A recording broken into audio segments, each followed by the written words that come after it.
হযরতে মুসা নবীর জামানায় এক সময় খরা হয়েছিল, খরা, এত খরা মানুষ পানির জন্য হাহাকার করতে লাগলো। হে যুবকেরা, পানির জন্য অস্থির মানুষগুলো হাই পানি করতে লাগলো। পশু পাখিগুলো হাই পানি করতে লাগলো। জীব জন্তুগুলো পানির অভাবে কষ্ট পেতে লাগলো। গাছপালাগুলো সব হলুদ হয়ে গেল। মাঝে মাঝে এরকম খরা আমাদের দেশে হয় কি হয় না? কিছু কিছু রাজ্য আছে খরা প্রবণিত এলাকা, মহারাষ্ট্র থেকে শুরু করে এরকম খরা প্রবণিত এলাকা, সেই এলাকাগুলো খরা হয়। মদিনা শরীফেও খরা হয়েছিল। আল্লাহর নবী দোয়া চেয়েছিলেন, হে তরুণ যুবকেরা, সেই জায়গায় একটা মসজিদ হয়েছে যে জায়গায় আমার আপনার নবী ইস্তেসকার নামাজ পড়েছিলেন। মসজিদে গামামা সেখানে তৈরি হয়েছে। হে তরুণ যুবকেরা, হে আমার বন্ধুরা, শুনে রেখে দিন বাবা, জেনে রেখে দেন, আল্লাহর নবীর ইন্তেকালের পর যখন খরা হতো, পানি হতো না, তখন আম্মাজান আয়েশা সিদ্দিকা রাদিয়াল্লাহু তাআলা আনহাকে যখন বলা হলো, আম্মাজান নবী পাক দোয়া চাইতেন, খরা কেটে গিয়ে পানি হতো। যখনই পানির জন্য কষ্ট হতো, আমার নবীর দোয়াতে আল্লাহ পানি দিতেন। এখন আমরা কি করব? আম্মাজান পর্দার আড়াল থেকে বলেছিলেন, যাও তোমাদের নবীর রাউজা মোবারকের উপরে যে ঢাকা দেওয়া আছে, ওপরটা যে ছাওয়া আছে, খাজুর গাছের যে চাল করা আছে, সেই খাজুর গাছের চালটা একটুখানি সরিয়ে দাও। সেই সরিয়ে দেওয়ার সঙ্গে সঙ্গে আল্লাহর কুদরতি ক্ষমতায় অফুরন্ত পানি হয়। আজও নবী পাকের রাউজা দেখবেন, গম্বুজে খাজরা, সেই সবুজ গম্বুজের উপরে যদি আপনি দেখেন, একটা ছোট্ট জানালা দেখতে পাবেন। হে তরুণ যুবকেরা, হে আমার মুরব্বিয়ানেরা, 1450 বছর থেকে আল্লাহর নবীর রাউজা মোবারকের উপরে এইভাবে একটা আমার দরজা জানালা মতো করে রাখা আছে। যখনই ওই মদিনার জমিনে যখনই খরা দেখা দেয়, পানি যখন হয় না, দীর্ঘদিন ধরে পানি না হলে তখনই অনুমতি দেওয়া হয় নবীর রাউজা মোবারকের উপরে ওই গম্বুজের দরজাখানা জানালাটা একটু সরিয়ে দিতেন। সরিয়ে দেওয়ার পরই আল্লাহর কুদরতি ক্ষমতায় পানি হয়। দেখেছেন, মুসা নবীর জামানায় পানি নাই, লোকজন এসে মুসা নবীকে বলে, হুজুর পানির জন্য কি হবে, একটু আল্লাহর কাছে দোয়া চান, আপনি তো নবী, আল্লাহর সঙ্গে কথা বলেন।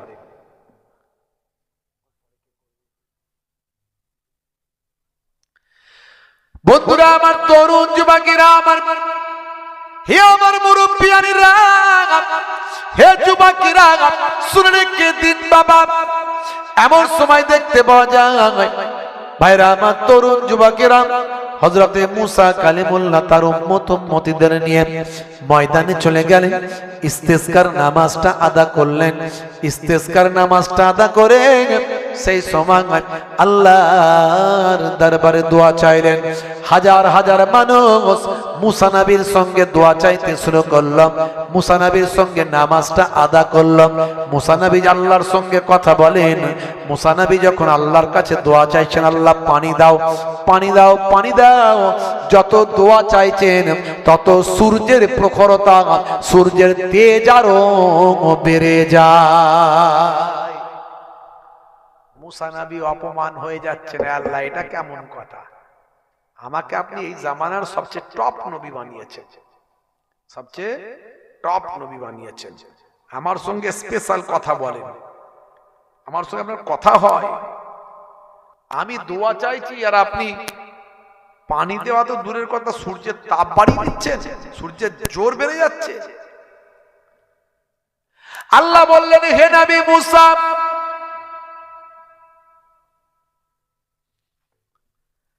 হে নবী মুসা, শুনে রেখে দাও, জেনে রেখে দাও নবী মুসা, কি কথা তোমাকে বলবো। তোমার ওই মজলিসের ভিতরে, ওই নামাজিদের ভিতরে এমন একজন নামাজি বান্দা ঢুকেছেন যে জীবনে 40টা বছর একদিনও আমাকে সিজদা দেয়নি, জীবনে 40টা বছর আমার ইবাদত একদিনও করেনি। আজকে সে খরা থেকে বাঁচার জন্য, আজকে সে পানির অভাব থেকে বাঁচার জন্য তোমার এই কাতারের ভিতরে তোমার নামাজি বান্দাদের ভিতরে ঢুকেছে। আজকে সে এই ভিতরে ঢোকার কারণে আমি আল্লাহ নারাজ হয়েছি। সে যতক্ষণ থাকবে আমি আল্লাহ পানি দেব না, আমি আল্লাহ পানি দেব না যতক্ষণ থাকবে। মুসা নবী তো রেগে বোম, এমনি তো রাগী মানুষ ছিলেন, এক চড়ে একটা লোককে মেরে ফেলেছিলেন, বুঝলেন তো। ফেরাউনের একটা লোক ঝামেলা করছিল, ঝুট ঝামেলা, বোঝাচ্ছেন, বুঝতে চায় না। তো বুঝতে চায় না যখন এক চড় মেরেছে, মাটি মরে গেছে। এমন শক্তিশালী লোক ছিলেন মুসা নবীকে আল্লাহ এমন পাওয়ার দিয়েছিলেন, ক্ষমতা দিয়েছিলেন। সেসব কথা বলতে চাইছি না, অনেক অনেক আপনার মুজিজা আছে, অলৌকিক শক্তি আছে মুসা নবীর। তো যাই হোক, সেই মুসা নবী রাগান্বিত উঠে বলে, এই কে আছিস, কে আছিস ভিড়ের মধ্যে, বলতো 40 বছর আল্লাহকে ডাকিস নি একদিনও, কে আছিস, বেরিয়ে যা, তোর জন্য পানি হচ্ছে না, বেরো তুই, কে আছিস বল, বল তাড়াতাড়ি বল, না আমাকে খুঁজে বের করতে হলে বিপদ আছে কিন্তু। আচ্ছা বলুন তো, এই এত লোক, হাজার হাজার মানুষের মাঝখানে যদি মুসা নবী এরকম চিৎকার করছে, সে যদি বেরিয়ে যায় লোকে তাকে ছাড়বে না, ছিঁড়ে খেয়ে ফেলবে, মারাত্মক বিপদে পড়বে। হে তরুণ যুবকেরা, এমন সময় দেখতে পাওয়া যায় যে ব্যক্তি ছিল সে তখন নিজেকে বুঝতে পারল, সে অনুশোচনা করতে শুরু করলো, আল্লাহ আমি যদি এই সময় বেরিয়ে যাই তাহলে আমি বড় বিপদে পড়ে যাব, আমাকে লোকে বুঝে যাবে আমি হলাম অপরাধী, আমার জন্য পানি হয়নি, আমার বড় অপমান হবে, আমার বড় লাঞ্ছিত লাঞ্ছনা বঞ্চনা হবে, আমার সম্মানটা নষ্ট হবে। তুমি তো কাউকে সম্মান নষ্ট করো না মাবুদ। হতে পারি আমি পাপী বান্দা, আমি গুনাহগার, আমি অন্যায়কারী, আমি অপরাধী, আমি তোমাকে ডাকিনি, কিন্তু তুমি যেমন নবীদের আল্লাহ, রাসূলদের আল্লাহ, তুমি যেমন আল্লাহর মাহবুব বান্দাদের আল্লাহ, আমার মতো পাপী বান্দা আর তুমি ছাড়া তো আর আল্লাহ কেউ নাই। এবার আল্লাহ আজকের দিনে আমি ওয়াদা করছি, যদি তুমি আমার দোয়াটা কবুল করে নাও, মাথা নিচু করে নিল যাতে করে কেউ লোক না দেখতে না পায়, আল্লাহর দরবারে কাতর আবেদন করতে লাগলো, দোয়া চাইতে লাগলো, চোখ ভরা পানি, বুক ভরা বেদনা নিয়ে অন্তর থেকে তওবা করলো, তাওবাতান নাসুহা করলো, অন্তর থেকে ক্ষমা চেয়ে আল্লাহর কাছে অশ্রু বিসর্জন করতে করতে বলল, মাথা নিচু করে বলল, আল্লাহ আমি যদি বেরিয়ে যাই বড় অপমানিত হব, তুমি আমার অপমান করো না, আমাকে অসম্মান করো না, এত লোকের মাঝখানে আমাকে বেইজ্জত করো না, আজ থেকে আমি ওয়াদা করেছি আমি আর পাপ কাজ করব না, অন্যায় কাজ করব না। তুমি যদি আজকে আমার সম্মান বাঁচিয়ে দাও, তুমি যদি আজকে আমাকে এখান থেকে সম্মানের সঙ্গে বের করে দাও, তুমি যদি আমার দোয়াকে কবুল করে আকাশ থেকে পানি দিয়ে দাও, অন্তত আমার সম্মানটা যদি বেঁচে যায়, তাহলে আমি ওয়াদা করছি আজ থেকে তোমার ইবাদত করা বন্ধ করব না, যা নাফরমানি করেছি, অন্যায় করেছি, তওবা করছি, আজ থেকে আমি আল্লাহ তোমাকে ভুলবো না। জোরে হবে না?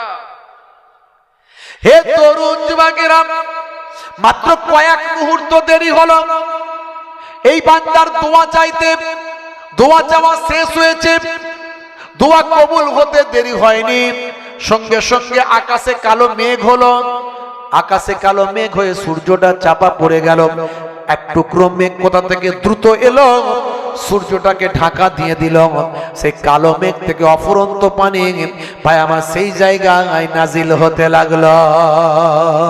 হে তরুণ যুবকেরা, সেই সময় হযরত মুসা কালিমুল্লাহ লজ্জিত হয়ে পড়লেন, অসম্মানিত হয়ে পড়লেন, আল্লাহ এটা কেমন কথা, তুমি তো বলেছিলে একজন পাপী বান্দা এখানে আছে, ও না বেরোলে পানি হবে না।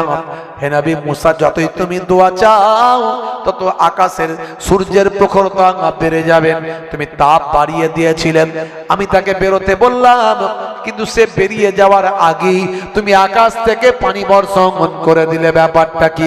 এটা আমার সম্মান নষ্ট হয়, লোকে বলে মুসা নবীর দোয়া কবুল হয় না, আমার আল্লাহ এটা কেমন করে হলো? এমন সময় আমার আল্লাহ বলেন, হে নবী মুসা শুনে রেখে দাও, জেনে রেখে দাও, এতক্ষণ আমি যার জন্য পানি দিচ্ছিলাম না, এখন আমি তার জন্য তার দোয়াতেই পানিটা দিলাম। আল্লাহ, এটা কেমন কথা? কি ব্যাপার? আল্লাহ বলে, শোনো হে নবী মুসা, সে আমার কাছে তাওবাতান নাসুহা করেছে, অন্তর থেকে তওবা করেছে, ইস্তেগফার করেছে, কেঁদেছে। আমি আল্লাহ তাকে অপমানিত করিনি, তার খাতিরে তার দোয়া কবুল করে আমি রহমতের পানি বর্ষণ করে দিয়েছি। মুসা কালিমুল্লাহ বলে, আল্লাহ সেই মানুষটার সঙ্গে তো একবার দেখা করিয়ে দাও, কে সেই লোক একবার দেখি। আল্লাহ বললেন, না, হবে না। হে নবী মুসা কালিমুল্লাহ, আমি তোমার সঙ্গে দেখা করিয়ে আমার ওই বান্দাকে আমি ছোট করব না। দেখেছেন, আপনি আল্লাহর হয়ে যান, আল্লাহ আপনার হয়ে যাবে। কোনটা দিয়ে আপনার জীবনটা পাল্টে দেবে আপনি বুঝতে পারবেন না।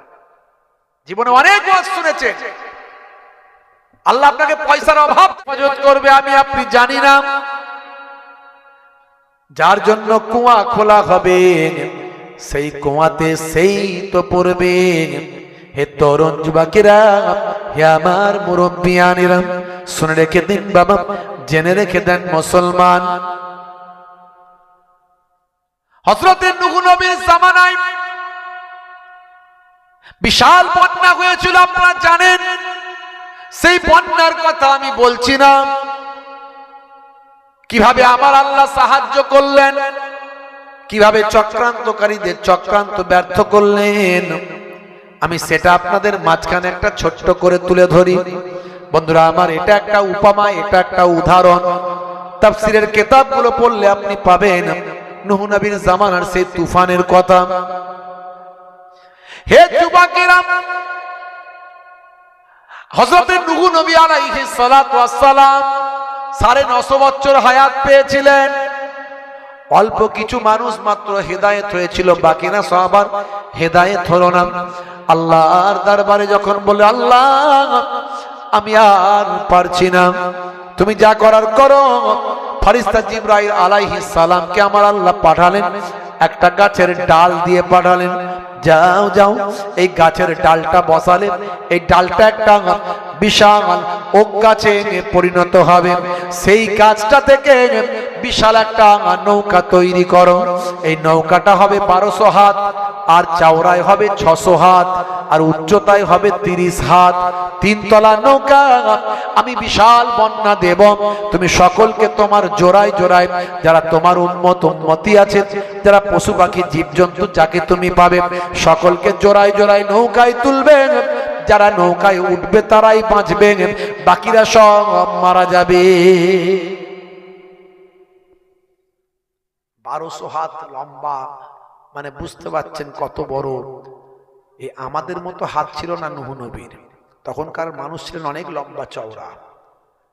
আজও শ্রীলঙ্কার অ্যাডাম পাহাড়, যেটাকে বলে অ্যাডাম পাহাড়, আমরা বলি আদম পাহাড়, সেই পাহাড়ে গিয়ে দেখবেন এখনো আদম নবীর পায়ের ছাপ আছে। জান্নাত থেকে আল্লাহ প্রথমে এই ভারতবর্ষে, তখন ভারতবর্ষ ছিল, এখন শ্রীলঙ্কা, এই শ্রীলঙ্কায় এই পাহাড়ে প্রথম নামিয়েছিলেন। আর সেই পায়ের ছাপটা আজও আছে। যারা দেখেছেন তারা বলেছেন যে প্রায় কম বেশি 7 ফুট লম্বা। আমরা নিজেরাই তো 7 ফুট নয়, আমরা নিজেরা 7 ফুট, এখানে 7 ফুট লম্বা লোক আছে কেন? আমি নিজে অনেক লম্বা, তাই 7 ফুট নয়। তাহলে বুঝতে পারছেন, তাহলে মানুষটা তাহলে কত লম্বা ছিল একবার ভাবুন তো। তাহলে নূহ নবীকে আল্লাহ বললেন 1200 হাত লম্বা হবে। তাহলে নূহ নবীর হাত কত বড়, আর নৌকা কত বড়। যত পৃথিবীতে সেই সময় নূহ নবীকে মাননেওয়ালা মানুষ ছিল সব নৌকায়, লম্বা তো হতেই হবে নৌকা।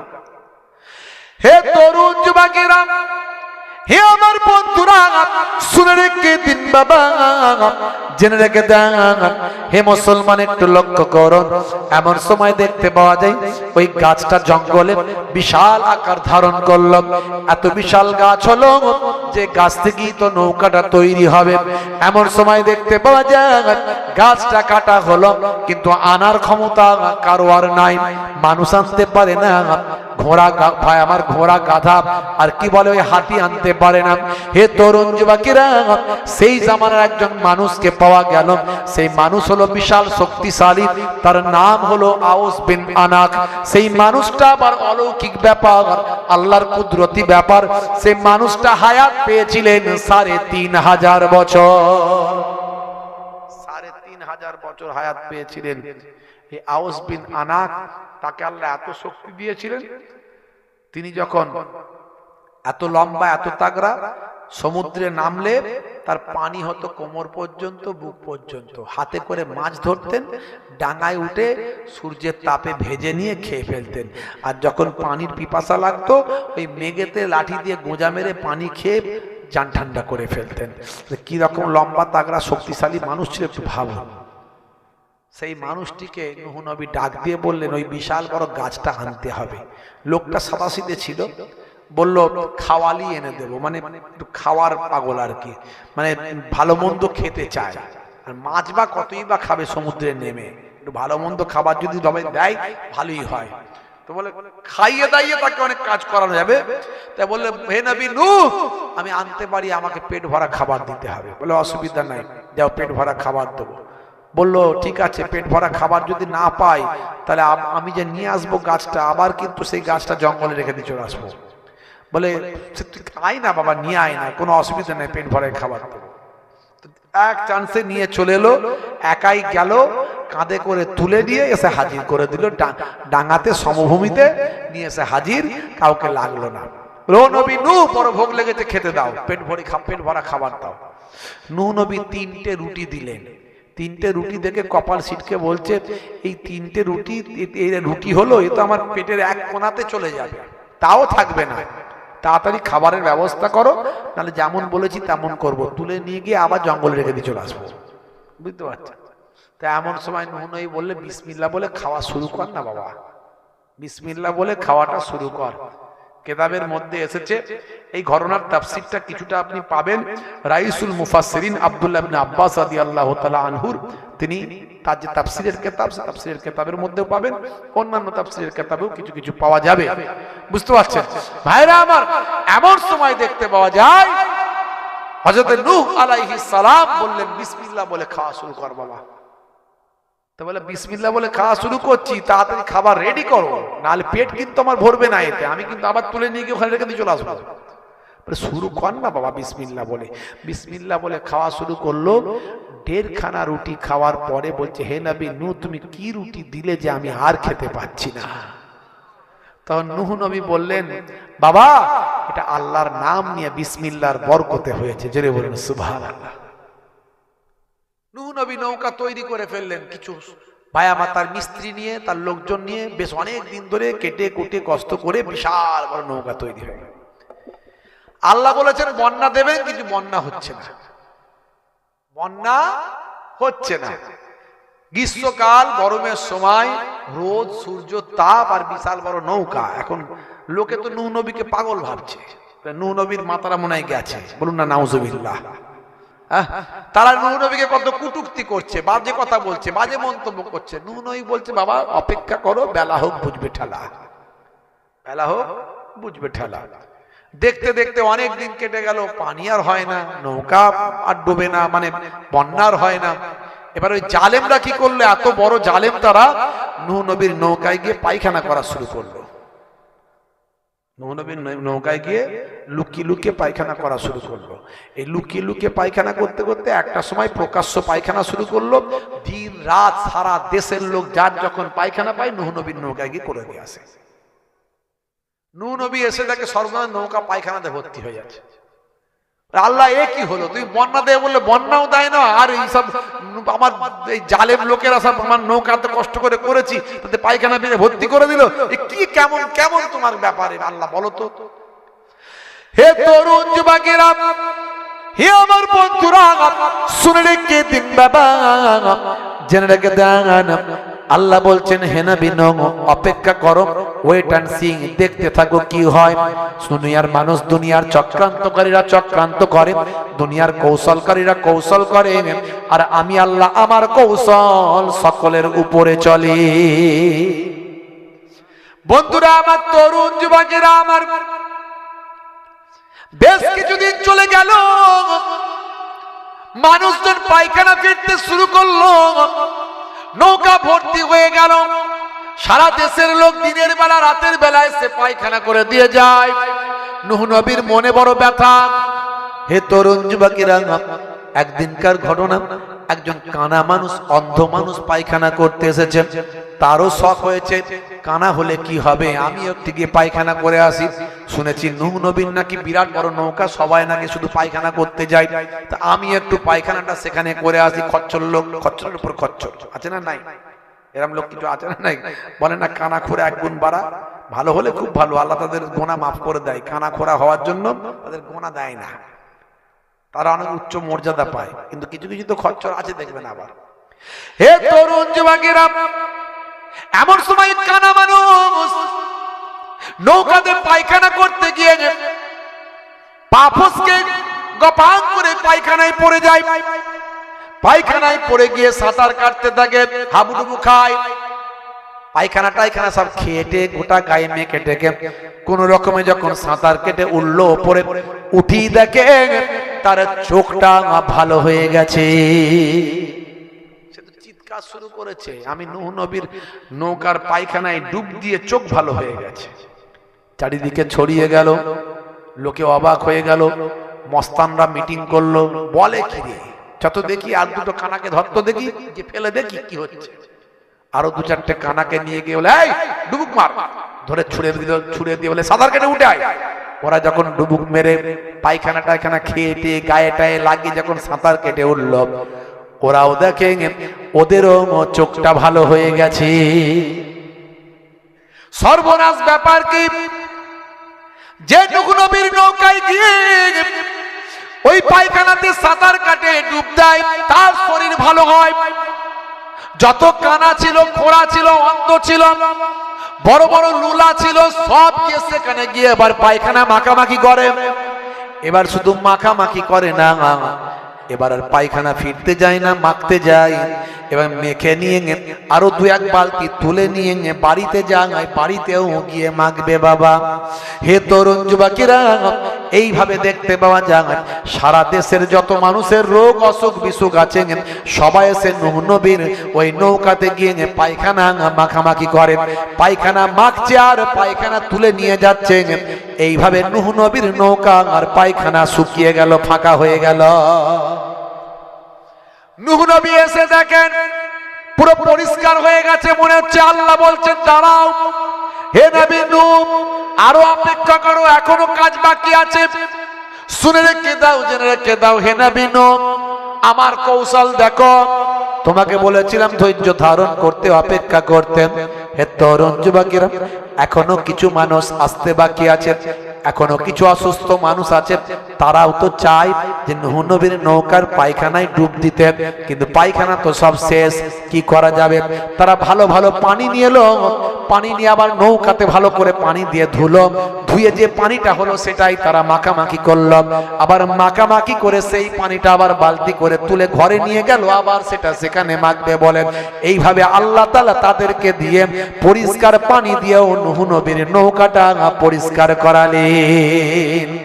আল্লাহ বলছেন, বান্দারে, হে দুনিয়ার মানুষ শোনো, তোমরা যে কৌশলটা করো, যতই চক্রান্ত করো, তোমাদের চক্রান্তের উপর, কৌশলের উপর আমি আল্লাহর কৌশলটা চলে। ওয়ামাকারু ওয়ামাকারাল্লাহু আল্লাহু খায়রুল মাকিরিন। নূহ নবী শোনো, হে নবী নূহ, শুনে রেখে দাও, জেনে রেখে দাও, যারা তোমাকে অত্যাচার করেছে, যারা তোমাকে আঘাত করেছে, যারা তোমাকে কষ্ট দিয়েছে, যারা তোমাকে রক্তাক্ত করেছে, যারা তোমার নৌকা অপবিত্র করেছে, যারা তোমার নৌকায় পায়খানা ফিরেছে, আমি আল্লাহ তাদেরকে দিয়ে পায়খানা মাখালাম, তাদের গায়ে মাখালাম, তাদের খাওয়ালাম, তাদের পরিষ্কার করালাম। আস্তে আস্তে তাদেরকে দিয়ে তোমার নৌকাটা পরিশুদ্ধ করলাম। এটা হলো আমি আল্লাহ আমার বড় কৌশল। জোরে হবে না? মাশাআল্লাহ, মাশাআল্লাহ। ভাইরা আমার, তরুণ যুবকেরা আমার, মুরব্বিয়ানেরা আমার, তাই আল্লাহ বলছেন বান্দা তোরা আমার হয়ে যা, আমি আল্লাহ তোদের হয়ে যাব, চিন্তা করিস না, কিছু ভাবতে হবে না। যতই শত্রুতা হোক, চক্রান্ত হোক, কিন্তু দুর্ভাগ্য আমরা তো আল্লাহর হতে পারছি না। আমরা যদি আল্লাহর হতে পারতাম তাহলে এত সমস্যা আমাদের আসতো না, এত বিপদে আমরা পড়তাম না। হে তরুণ যুবকেরা, তাহলে কি করতে হবে? আল্লাহকে স্মরণ করতে হবে। স্মরণ করা মানে আল্লাহকে ডাকা, আল্লাহর জিকির করা। আল্লাহর স্মরণ, আল্লাহর জিকিরের মধ্যে সবচেয়ে বড় জিকির হলো নামাজ। নামাজের থেকে বড় ইবাদত আর কিছু নাই। আফজালুল ইবাদাতি ইবাদাতুস সালাত, আফজালুল ইবাদাতি ইবাদাতুস সালাত, সবচেয়ে বড় আফজাল ইবাদত হলো সালাত। হে তরুণ যুবকেরা, আমার আল্লাহ কোরআন মাজিদের ভিতরে 82 জায়গায় সালাতের কথা বললেন। ওয়াকিমুস সালাত, ওয়াকিমুস সালাত, ওয়াকিমুস সালাত, নামাজটা কায়েম করো, নামাজটা কায়েম করো, কারণ নামাজ তোমাকে অন্যায় থেকে দূরে সরিয়ে দেবে। ইন্নাস সালাতা তানহা আনিল ফাহশাই ওয়াল মুনকার। হে তরুণ যুবকেরা, হে আমার মুরব্বিয়ানেরা, শুনে রেখে দিন বাবা, নামাজ ছেড়ে দিও না। বন্ধুরা আমার, তরুণ যুবকেরা আমার, মুরব্বিয়ানেরা আমার, আমি বলি নামাজ হলো এমন একটা অ্যাপ, যে অ্যাপের মাধ্যমে আল্লাহর সঙ্গে বান্দার দেখে দেখে কথা হয়। হোয়াটসঅ্যাপ মোবাইলে ডাউনলোড করেছেন, ভিডিও কলে গিয়ে বন্ধুর সঙ্গে বন্ধুর দেখে দেখে কথা বলছেন। ইমো ডাউনলোড করেছেন, মোবাইলটা ইমো ডাউনলোড করে বন্ধুর সঙ্গে ভিডিও কলে দেখে দেখে কথা বলছেন। হে দুনিয়ার মানুষ, শুনে রেখে দেন, জেনে রেখে দেন, এই মোবাইলটা কিনেছেন, অনেকগুলো অ্যাপ ডাউনলোড করেছেন। এই অ্যাপগুলোর মধ্যে একটা হলো হোয়াটসঅ্যাপ আর একটা হলো ইমো। এই হোয়াটসঅ্যাপ আর ইমোর মাধ্যমে ভিডিও কলে বন্ধুর সঙ্গে দেখে দেখে কথা হয়। আপনার আমার এই অ্যান্ড্রয়েড বডি, এই অ্যান্ড্রয়েড বডিতেও অনেকগুলো অ্যাপ ডাউনলোড করা যায়। তার মধ্যে নামাজ, রোজা, হজ, যাকাত, বিভিন্ন ইবাদত বন্দেগীর অ্যাপগুলো ডাউনলোড করা যায়। তার মধ্যে একটা সবচেয়ে বড় অ্যাপ, সেটা হলো নামাজ। এই নামাজের মধ্যে দিয়েই আল্লাহর সঙ্গে বান্দার দেখে দেখে কথা হয়। এরই জন্য বলা হয়েছে আস-সালাতু মিরাজুল মুমিনিন। বুঝতে পারছেন? নামাজ ছেড়ে দিলে হবে। মুসলমানের ছেলে নামাজ ছেড়ে দিয়েছে। আল্লাহর বান্দা ভাই আমার, দেখা যায় বিপদে পড়লে, ঠেলায় পড়লে তখন নামাজ পড়ে। পরিস্থিতি খুব খারাপ, তখন নামাজ পড়বে, তার আগে নামাজ পড়তে চায় না। কেন ভাই? আমার নানা জান ছোট হুজুর পীর কেবলা রহমাতুল্লাহ আলাইহি বলতেন, বাবা কি দিয়ে বোঝালে তুমি নামাজ পড়বে বলো? কি দিয়ে বোঝাবো? ঝোড়ার কোদাল দিয়ে বোঝাবো? আমার দাদা জান মায়াপুর পীরনগরী হুজুর পীর কেবলা রহমাতুল্লাহ আলাইহি বলতেন, বাবা দিনে রাতে 24 ঘন্টায় 1 ঘন্টা নামাজে দাও। 1 ঘন্টা, 12 মিনিট করে সময় দিলে 1 ঘন্টায় 5 ওয়াক্তের নামাজ হবে। 1 ঘন্টা যদি তুমি নামাজে দাও, আমার আল্লাহ তোমার 23 ঘন্টা কামিয়াবি দান করে দেবে। জোরে হবে না? 23 ঘন্টা তোমার কামিয়াবি হয়ে যাবে। বারবার মুয়াজ্জিন আজানে বলছে, হাইয়া আলাস সালাহ, এসো নামাজের দিকে এসো, এসো নামাজের দিকে এসো। আল্লাহ বলছেন, হে মুয়াজ্জিন বলে দাও নামাজে এলে কি লাভ হবে। তাই মুয়াজ্জিন আবার বলে দিচ্ছে, হাইয়া আলাল ফালাহ,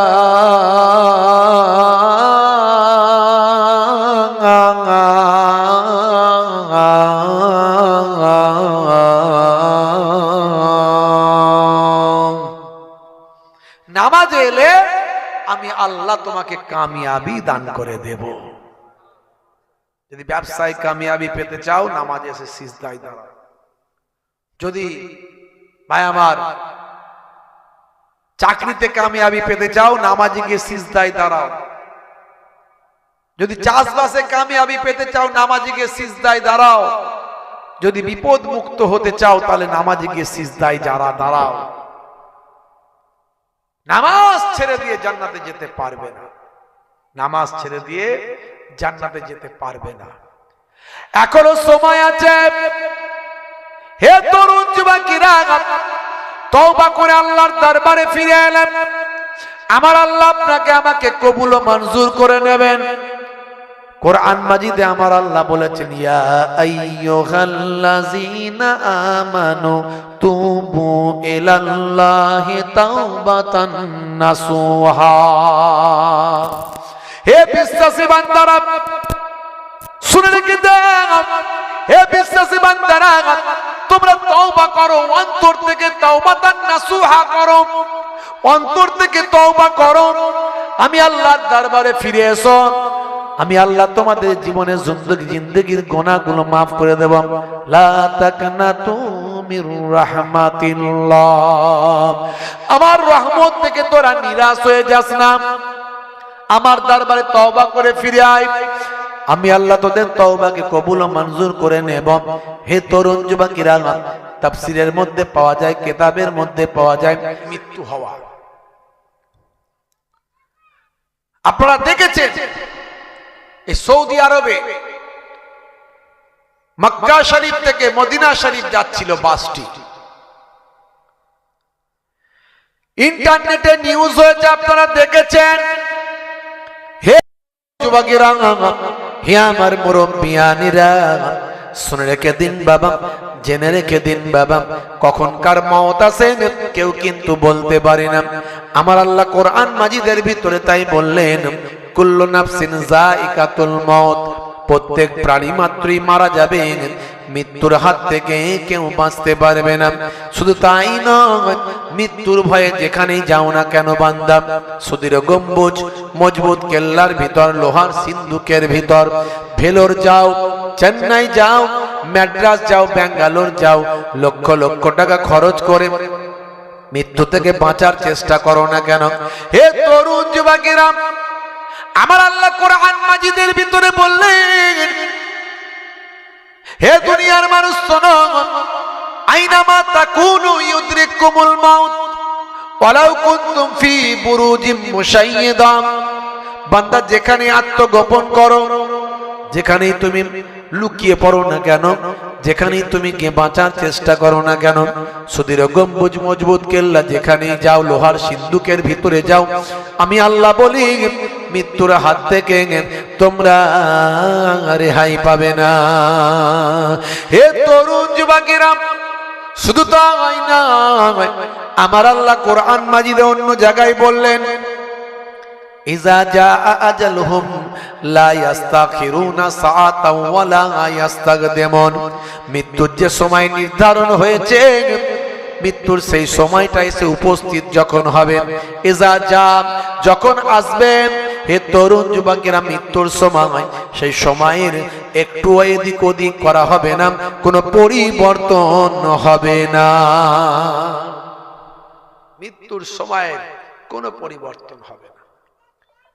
হে তরুণ যুবকেরা, হায়দ্রাবাদে বাড়ি, মানুষগুলো সব হায়দ্রাবাদের মানুষ, গিয়েছিল উমরা হজ করতে। এই মাত্র গত 9 তারিখ 10 তারিখে গিয়েছিল। হে তরুণ যুবকেরা, হে আমার মুরব্বিয়ানেরা, এই মাত্র কয়েকদিন পর 23 তারিখে তাদের ফেরার ডেট ছিল। বাড়ি হলো হায়দ্রাবাদ, গিয়েছিলেন উমরা হজ করতে। ভাই আমার, তারা ছিলেন অনেক, মোটামুটি 54 জনের মতো কাফেলা। তার মধ্যে এদিক ওদিক বাদ বুদ দিয়ে কিছু জন মক্কা শরীফে ছিলেন, কিছু জন বাই রোড 4 চাকায় চলে গিয়েছিলেন, আর মাত্র 46 জন ভাই আমার, তারা মক্কা শরীফ থেকে মদিনা শরীফে যাচ্ছিলেন। মক্কা শরীফে উমরা হজ করে ভাই আমার, মক্কা শরীফে তাওয়াফের কাজ সেরে, মক্কা শরীফে সাফা মারওয়া সাই করে, মক্কা শরীফ থেকে যাবতীয় কাজকর্ম আছে, হজের উমরা হজের যে সমস্ত নিয়মগুলো আছে সেগুলো পালন করে তারা যাচ্ছিলেন মদিনা শরীফে। রাতের বেলা আপনারা জানেন, হে তরুণ যুবকেরা, রাতের বেলা ড্রাইভার গাড়ি চালাচ্ছেন, 45 জন মানুষ, প্রায় সবাই তখন ঘুমিয়ে পড়েছে। আর মাত্র 30-40 কিলোমিটার, অল্প কিছু কিলোমিটার গেলেই মদিনা শরীফে গাড়িটা প্রবেশ করবে। সেই সময় হঠাৎ করে কোনো এক অজানা কারণে এই গাড়ির সঙ্গে একটা তেলের ট্যাঙ্কারের আঘাত লাগে। এই তেলের ট্যাঙ্কারের আঘাত লাগার সঙ্গে সঙ্গে আগুন লেগে এই 45 জন একজন বাদ দিয়ে সবাই ইন্তেকাল করে। ইন্না লিল্লাহি ওয়া ইন্না ইলাইহি রাজিউন। একজন ব্যক্তি, যুবক মানুষ, তার নাম হচ্ছে শোয়েব। শোয়েব বলে নাম। এই যুবক মানুষটি ঘুমিয়েছিল না, জেগেছিল। সে যখন এই সিচুয়েশন দেখলো, তখন সে কোন রকমের জানালা দিয়ে গলে নিজের জীবনটা বাঁচিয়েছিল। হে তরুণ যুবকেরা, মানুষের মৃত্যু কখন আসে বলা যায় না। আজ বেঁচে আছেন, কাল মরে যাবেন, কিছুই বলা যাবে না বাপ। আমার আল্লাহ কাকে কিভাবে নেবেন কেউ জানি না। হে দুনিয়ার মানুষ, আল্লাহ বললেন বান্দারে, এই দুনিয়া হলো তোমাদের জন্য ক্ষণস্থায়ী, আর পরকালটা হলো তোমাদের জন্য চিরস্থায়ী। আমি আল্লাহ বলছি শোনো, বাল তুসিরুনাল হায়াতাদ দুনিয়া ওয়াল আখিরাতু খায়রুন ওয়া আবকা। এই দুনিয়া হলো তোমাদের জন্য ক্ষণস্থায়ী, পরকাল হলো তোমাদের জন্য চিরস্থায়ী। এই দুনিয়া নিয়ে তোমরা মেতে ওঠো না, দুনিয়ার মাল মাতা সম্পদ নিয়ে তোমরা অস্থির থেকো না, দুনিয়ার টাকা পয়সা ঘর বাড়ি নিয়ে তোমরা আনন্দ ফুর্তিতে সবসময় ওই ব্যবস্থাতেই থাকো না। দুনিয়ার কাজ কারবার ব্যবসা বাণিজ্য নিয়ে তোমরা সবসময় মেতে থেকো না। হে তরুণ যুবকেরা, হে আমার বন্ধুরা, শুনে রেখে দিন বাবা, এর জন্য আমার আল্লাহ কোরআন মাজিদের ভিতরে বললেন, ইয়া আইয়ুহাল্লাযীনা আমানু লা তুলহিকুম আমওয়ালুকুম ওয়ালা আওলাদুকুম আন যিকরিল্লাহ ওয়া মান ইয়াফআল যালিকা ফাউলাইকা হুমুল খাসিরুন। হে তরুণ যুবকেরা, আমার আল্লাহ বললেন, এই ईमानवालो ना भुला दे माल तुम्हारा और औलाद तुम्हारे अल्लाह की इबादत से। সাবধান হে বিশ্বাসী বান্দারা, তোমরা যেন তোমাদের মাল মাতা, তোমাদের সন্তান সন্ততি, তোমাদের কাজ কারবার, তোমাদের বিবি বাচ্চা পেয়ে তোমরা যেন আল্লাহকে ভুলে না যাও। যদি আল্লাহকে ভুলে যাও তাহলে তোমরা ক্ষতিগ্রস্ত হবে, ধ্বংস প্রাপ্ত হবে। হে তরুণ যুবকেরা, শুনলে অবাক হয়ে যাবে, এই 46 জন মানুষের ভিতরে 45 জন মানুষ তারা ইন্তেকাল করলেন, আগুনে দগ্ধ হয়ে শাহাদাতের মৃত্যু অর্জন করলেন। এই আগুনে পুড়ে মারা যাওয়া শাহাদাতের মর্যাদা আমার আল্লাহ দান করেন। আবার মুসাফির হালাতে আছেন, আবার পবিত্র নগরীতে আছেন, মক্কা ছেড়ে মদিনা হিজরতের পথে আছেন। যে নবী যে পথ দিয়ে হিজরত করেছিলেন সেই পথেই তারা আছেন। ভাইরা আমার, কি তাদের তাকদির আল্লাহ বানালেন, কি তাদের কপাল আল্লাহ বানালেন। হে যুবকেরা শুনে রেখে দেন, একটা পরিবারের নাম হলো নাসির উদ্দিন। এই নাসির উদ্দিন সাহেবের জামাই, মেয়ে, নাতি নাতনি, পোতা, ছেলে, বৌমা, এই রকম করে একই পরিবারের 18 জন ইন্তেকাল করলেন। দেখেছেন, বলা যাবে আল্লাহ যাতে রাজি আমরা তাতে রাজি। কথা ঠিক না ভুল? 35 জন গেছে আজকের নিউজে দেখলাম। এখান থেকে হায়দ্রাবাদ থেকে আত্মীয় স্বজন সবাই আবার মিলে 35 জন গেছে। তার কারণ হলো আল্লাহ মঞ্জুর করে নিয়েছেন তাদের প্রত্যেকের রওজা হবে জান্নাতুল বাকিতে। জোরে বলুন সুবহানাল্লাহ। জোরে হবে না? তাহলে এটা তাদের তাকদীরে লেখা ছিল। জান্নাতুল বাকিতে চান্স পাওয়া কঠিন সহজ ব্যাপার? এখন আর জান্নাতুল বাকিতে চান্স দেওয়া হয় না, এখন আশপাশে আরো অনেক কবরস্থান তৈরি হয়ে গেছে। জান্নাতুল বাকিতে 10,000 আল্লাহর নবীর সাহাবায়ে কেরামের রওজা আছে। জোরে হবে না? যে জান্নাতুল বাকিতে আম্মাজান ফাতেমাতুজ জোহরা রাদিয়াল্লাহু তাআলা আনহার রওজা আছে। যে জান্নাতুল বাকিতে হযরত ইমাম হাসান রাদিয়াল্লাহু তাআলা আনহুর রওজা মোবারকটা আছে। যে জান্নাতুল বাকিতে হযরত ওসমান জিন্নুরাইন রাদিয়াল্লাহু তাআলা আনহুর রওজা মোবারকটা আছে। জোরে বলুন সুবহানাল্লাহ। তাহলে ওই জায়গায় ঘুমিয়ে থাকাটা কম সৌভাগ্যের ব্যাপার। পাশি নবী পাকের রওজা, আল্লাহ তাদেরকে মঞ্জুর করেছেন কোনোভাবে। আমার বলার উদ্দেশ্য এটাই, প্রথমে এই কথাটা বললাম কেন, যে আমার আল্লাহ কখন কাকে ডেকে নেবেন কেউ জানে না। একসঙ্গে কত মানুষ এক এক জায়গাতে ইন্তেকাল করছে, অবাক ব্যাপার। হে দুনিয়ার মানুষ, আজকে আমরা আরাম আয়েসে খাচ্ছি দাচ্ছি ঘুরছি, কিন্তু আগামীকাল কি হবে জানি না। এই যে 9 তারিখে ভাই আমার, 9 তারিখে ডিসেম্বর মাসের 9 তারিখে খসড়া তালিকা এসআইআর নাম তালিকা টাঙানো হবে। এই যাদের নাম বাদ যাবে কি হবে আল্লাহই জানে। কথা ঠিক না বল? বাদ যাবে না, যাবে না? কত মানুষের বাদ গেছে, আসামে গেছে, আপনার এতে গেছে, বিহারে গেছে, বাদ যাবে না তা তো নয়। তাহলে আজ আপনি হাসি মুখে আনন্দে আছেন, কালকে থাকবেন গ্যারান্টি নাই আছে? যতই আমি আপনি মনে হয় যেন ভালোই তো আছি, খাচ্ছি দাচ্ছি, ও যা হচ্ছে হোক গে যাক, কিন্তু মনের শান্তি আমাদের নাই আছে বাপ। তার কারণ কি? মনের শান্তি না থাকার কারণ হলো আমরা নিজেরা আমাদের দোষে দুষ্ট। তার কারণ হলো আমরা আল্লাহ এবং রাসূলকে ধরতে পারিনি, আঁকড়ে ধরতে পারিনি। যদি পারতাম, আমার আল্লাহ নিজে বলেছিলেন, বান্দারে তোরা আমার হয়ে যা, আমি আল্লাহ তোদের হয়ে যাব। জোরে হবে না? বান্দা তোরা আমাকে স্মরণ কর, আমি আল্লাহ তোদের স্মরণ করব। ফাজকুরুনি আযকুরুকুম। বান্দা তোরা আমাকে স্মরণ কর, আমি আল্লাহ তোদের স্মরণ করব। মাল্লাহুল মাওলা ফালাহুল কুল। বান্দা যখন আল্লাহর হয়ে যায়, কুল মাখলুকাত তার গোলাম হয়ে যায়। মান কানা লিল্লাহি কানা আল্লাহু লাহু।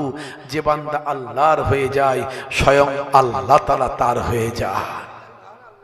ভাইরা আমার, আমরা যদি প্রকৃত আল্লাহ ওয়ালা হয়ে যেতে পারতাম, আমাদের এত বিপদে দেখতে হতো না, এতটা দেখতে হতো না। হে তরুণ যুবকেরা, হে আমার বন্ধুরা, শুনে রেখে দিন বাবা, জেনে রেখে দিন বাবা। হে মুসলমান, আমার আল্লাহ জানিয়ে দিলেন, হে দুনিয়ার মানুষ শুনে রেখে দাও, তোমাদেরকে পৃথিবীতে পাঠিয়েছি, তোমরা কেবল খেল তামাশা আনন্দ ফুর্তি করবে, এগুলো করার জন্য আমি পাঠাই নাই। তোমাদেরকে পৃথিবীর জমিনে পাঠিয়েছি, বান্দা তোমরা আমার ইবাদত বন্দেগীটা করবে। হে তরুণ যুবকেরা, আল্লাহর ইবাদত করার জন্য আমার আল্লাহ পাঠিয়েছেন। তবে মনে রাখবেন, শুধু ইবাদত মানে নামাজ নয়, ইবাদত মানে শুধু রোজা নয়, হজ যাকাত নয়। ইবাদত মানে নামাজ, রোজা, হজ যাকাত, তার সঙ্গে সঙ্গে কেমন ভাবে খাবেন, কেমন ভাবে শোবেন, কেমন ভাবে কথা বলবেন, কেমন ভাবে হাসবেন, কেমন ভাবে চলবেন, কেমন ভাবে মিশবেন, সামাজিক জীবন, পারিবারিক জীবন, নৈতিক জীবন, রাজনৈতিক জীবন, ব্যবহারিক জীবন। হে তরুণ যুবকেরা, আপনার চলার পথটা কেমন হবে, সবই আমার আল্লাহ কোরআন মাজিদে দয়ার নবীর হাদিস পাকের মধ্যে লিপিবদ্ধ হয়েছে। জীবনকে তৈরি করতে হবে। ওয়াজ তো জীবনে অনেক শুনেছেন, শুনবেন। খালি ওয়াজ শুনে, একটা ঘটনা শুনে বেরিয়ে চলে গেলাম, ওরে বাপ রে বাপ, যা বললো না হুজুর, আপনার কতটা লাভ হলো, কতটা আপনি লাভবান হলেন, কি শিখলেন, কি জানলেন, এটা তো ভাবতে হবে। একে তো 2 ঘন্টার ওয়াজ, তাতে কিয়াম সালাম, ইয়া নবী সালাম আলাইকা করে, আর দরুদ শরীফ 2-5 বার পড়িয়ে, 2-4টে গজল টজল বলে, ওটাতে মোটামুটি 1/2 ঘন্টা 40 মিনিট চলেই তো গেল। তারপরে যদি একটা লম্বা ঘটনা যদি বলা হয়, ওটা আবার মোটামুটি 45 মিনিট, আধ ঘন্টা, 40 মিনিট চলে গেল, তো রইল কি? আপনার কালকের জীবনটা কেমন হবে? আপনি কেমন করে পরিবর্তন হবে? হে তরুণ যুবকেরা, হে আমার বন্ধুরা, শুনে রেখে দিন বাবা, জেনে রেখে দেন। আমার আল্লাহ বললেন, বান্দারে, হে দুনিয়ার মানুষ, শুনে রেখে দাও, তোমাকে আমি আল্লাহ পৃথিবীর শ্রেষ্ঠ জীবে পরিণত করলাম। লাকাদ কাররামনা বানি আদম। হে তরুণ যুবকেরা, এত বুদ্ধি দিলাম, এত বিচক্ষণতা দিলাম, এত জ্ঞান দিলাম, যে জ্ঞান দিয়ে তুমি সপ্ত আসমান পাড়ি দেওয়ার চেষ্টা করছো, যে জ্ঞান দিয়ে তুমি চাঁদে চন্দ্রযান পাঠাচ্ছ, যে জ্ঞান দিয়ে তুমি মঙ্গলে মঙ্গলযান পাঠাচ্ছ, অগ্নি 5 পরীক্ষা করছো, তুমি নাসা তৈরি করেছো, ইসরো তৈরি করেছো, যে জ্ঞান দিয়ে আজকে পরমাণু বোমা, হাইড্রোজেন বোমা তৈরি করেছো, ইন্টারনেট তৈরি করেছো, 5G 6G চালাচ্ছ, হে মানুষ, তোমাকে আমি এত জ্ঞান দিলাম। হে বান্দা, শুনে রেখে দাও, হে বান্দা, জেনে রেখে দাও, এত তোমাকে বুদ্ধিমান বানালাম, এত তোমাকে জ্ঞানী বানালাম, এত তোমাকে সুন্দর করলাম, আমি আল্লাহ তোমাকে পৃথিবীর বুকে সর্বাপেক্ষা সুন্দর মানুষ তৈরি করলাম। খলাক, হে তরুণ যুবকেরা, হে জওয়ান যুবকেরা, লাকাদ খলাকনাল ইনসানা ফি আহসানি তাকবীম। আল্লাহ বলছেন, মানুষকে আমি সবচেয়ে বেশি সুন্দর করে সৃষ্টি করেছি, এত কিছু নিয়ামত দিয়েছি। হে তরুণ যুবকেরা, আমি তোমাদের জন্য রাতকে বানিয়েছি, আরামের বিছানার বানিয়েছি। রাতের বেলা তোমরা আরামে থাকো, ঘুমাও, আর দিনের বেলা তোমরা কাজকর্ম করো, ব্যবসা বাণিজ্য করো। আর তোমাদের মনের শান্তির জন্য আমি আল্লাহ তোমাদের জোড়ায় জোড়ায় সৃষ্টি করেছি। ওয়াজা খালাকনাকুম আজওয়াজা। হে তরুণ যুবকেরা, আমার আল্লাহ বললেন, এত কিছু নিয়ামত দিয়েছি, তোমরা যখন ক্ষুধা লাগে আমি আল্লাহ খাওয়াই। ক্ষুধা লাগলে খাওয়ানোর মালিক কে? জোরে বলেন কে? সেদিনে বলছে, হুজুর ক্ষুধা লাগলে আমার বউ খাওয়াই। সেটা কি করে খাওয়াই? বলে, হুজুর বউই তো রান্না করে দেয়। রান্না করে দেয়, কিন্তু গলায় যদি টিউমার হয়, খাদ্যনালীতে যদি ক্যান্সার হয়, আর পেটের স্টমাকে যদি, লিভারে যদি আলসার হয়ে যায়, একদিকে আলসার আর একদিকে টিউমার আর একদিকে ক্যান্সার, তাহলে হবে কি কোনো অ্যান্সার? না না, কোনো অ্যান্সার হবে না। হে তরুণ যুবকেরা, শুনে রেখে দাও, তোমাকে তোমার স্ত্রী রান্না করে দিলেও খাবারটা তোমার শরীরে পাঠানোর দায়িত্ব আমার আল্লাহ নিয়েছেন কুদরতি ক্ষমতায়। আর খাবারটা হজম করাচ্ছেন তিনি কুদরতি ক্ষমতায়। খাবার যদি পেটের ভিতরে না যেত, হজম যদি না হতো, কেমন করে খাবার দিলে খাবারটা তুমি খেতে বলো? হে তরুণ যুবকেরা, আল্লাহ বলছেন, বান্দারে, আমি ক্ষুধা লাগলে তোমাদের খাওয়াই। তোমরা যখন ভয় পাও, হে তরুণ যুবকেরা, আল্লাহ বলছেন, বান্দারে, তোমরা যখন ভয় পাও, আমি আল্লাহ তোমাদের ভয় দূর করে দিই। এর আগে তোমরা এনআরসির ভয় পেয়েছিলে, তার আগে তোমরা ভয় পেয়েছিলে করোনার ভয়, তারপরে তোমরা ডিমনিটাইজেশনের ভয়, তারপরে দেখতে দেখতে তোমরা আস্তে আস্তে বিভিন্ন রকমের ভয় পেতে শুরু করলে। একটার পর একটা জালেমরা তোমাদের বিরুদ্ধে, তোমার নবীর বিরুদ্ধে, কোরআনের বিরুদ্ধে, ইসলামের বিরুদ্ধে কত কথা বলছে, বলে তারা চলে যায়। কত ডিটেনশন ক্যাম্প করবে, মুসলমানদের নাকি তাড়িয়ে দেবে, কত রকমের কথা তারা বলছে। মুসলমান আবার বলছে এনআরসি করে নাকি তাহাই আমার সিএ করে, এসআইআর করে তাড়াবে, এনআরসি করে তাড়াবে। হে তরুণ যুবকেরা, এরপরেও মুসলমান আমরা বলি, আল্লাহ বলছেন, বান্দারে, তোমরা ভয় পেলে আমি আল্লাহ তোমাদের ভয়টা দূর করে দিই। আপনারা জানেন, আবু জাহেল আল্লাহর নবীর জন্য কুয়া খুলেছিল, আর সেই কুয়াতে আবু জাহেল নিজেই পড়েছিল। কথা ঠিক না ভুল বলেন? আমার আল্লাহ চাইলে সবকিছু বদলে দিতে পারে না? পারে না? জোরে বলেন। ওয়ামাকারু ওয়ামাকারাল্লাহু আল্লাহু খায়রুল মাকিরিন। জোরে হবে না? জোরে হবে না? আল্লাহ বলছেন বান্দারে, হে দুনিয়ার মানুষ শোনো, তোমরা যতই কৌশল করো, তোমরা যতই চক্রান্ত করো, আমি আল্লাহ হলাম সবচেয়ে বড় কৌশলকারী। সবচেয়ে বড় কৌশলকারী কে? জোরে বলেন কে? আল্লাহ বলছেন বান্দারে, তোরা শুধু আমার হয়ে যা, আমি আল্লাহ তোদের হয়ে যাব। মান কানা লিল্লাহি কানাল্লাহু লাহু। যে বান্দা আল্লাহর হয়ে যায়, স্বয়ং আল্লাহ তার হয়ে যান। তোমার বুকে রাখো আল্লাহরই ভয়, আসবে না কোনো দিন কোনো পরাজয়, আসবে না কোনো দিন কোনো পরাজয়। হারাম হালাল জেনে, সরল সত্য মেনে, নিষিদ্ধ সব ছেড়ে উঠুক জীবন বেড়ে যাবে তুমি জান্নাতে। যাব ছিল স্বপ্ন তোমার, তোমার বুকে রাখো আল্লাহরই ভয়, আসবে না কোনো দিন কোনো পরাজয়। আল্লাহুম্মা সাল্লি আলা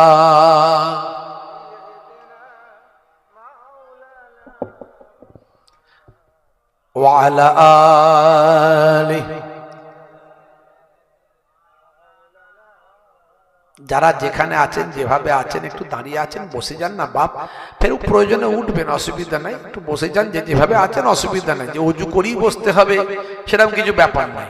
বা টুপি হয়তো মাথায় নাই, টুপিটা না দিয়ে কি করে বসি, ওই অবস্থায় বসে যান, কোনো অসুবিধা নাই। কিছু ইয়ং ছেলে পুলে উঁকি মারছে, খানিকক্ষণ দাঁড়াচ্ছে, আবার বেরিয়ে যাচ্ছে।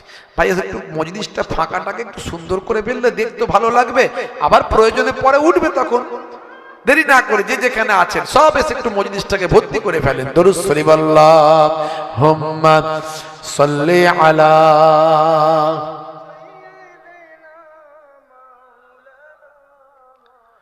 ওয়া আলা আলি সাইয়্যিদিনা। হে তরুণ যুবকেরা, হে আমার বন্ধুরা, হে আমার মুরব্বিয়ানিরা, শুনে রেখে দিন বাবা।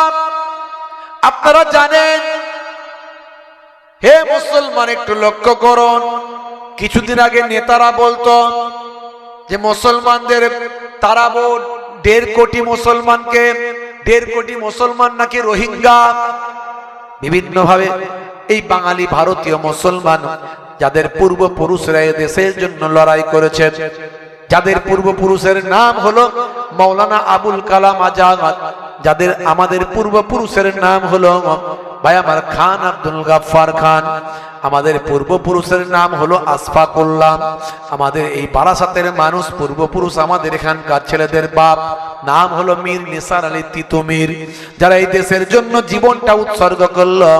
শুধু তাই নয়, অনেকে ইতিহাস বিকৃত করল। ইন্টারন্যাশনাল ইতিহাসগুলো দেখলে পাওয়া যাবে আজও ইন্ডিয়া গেট জিন্দা হ্যাঁ।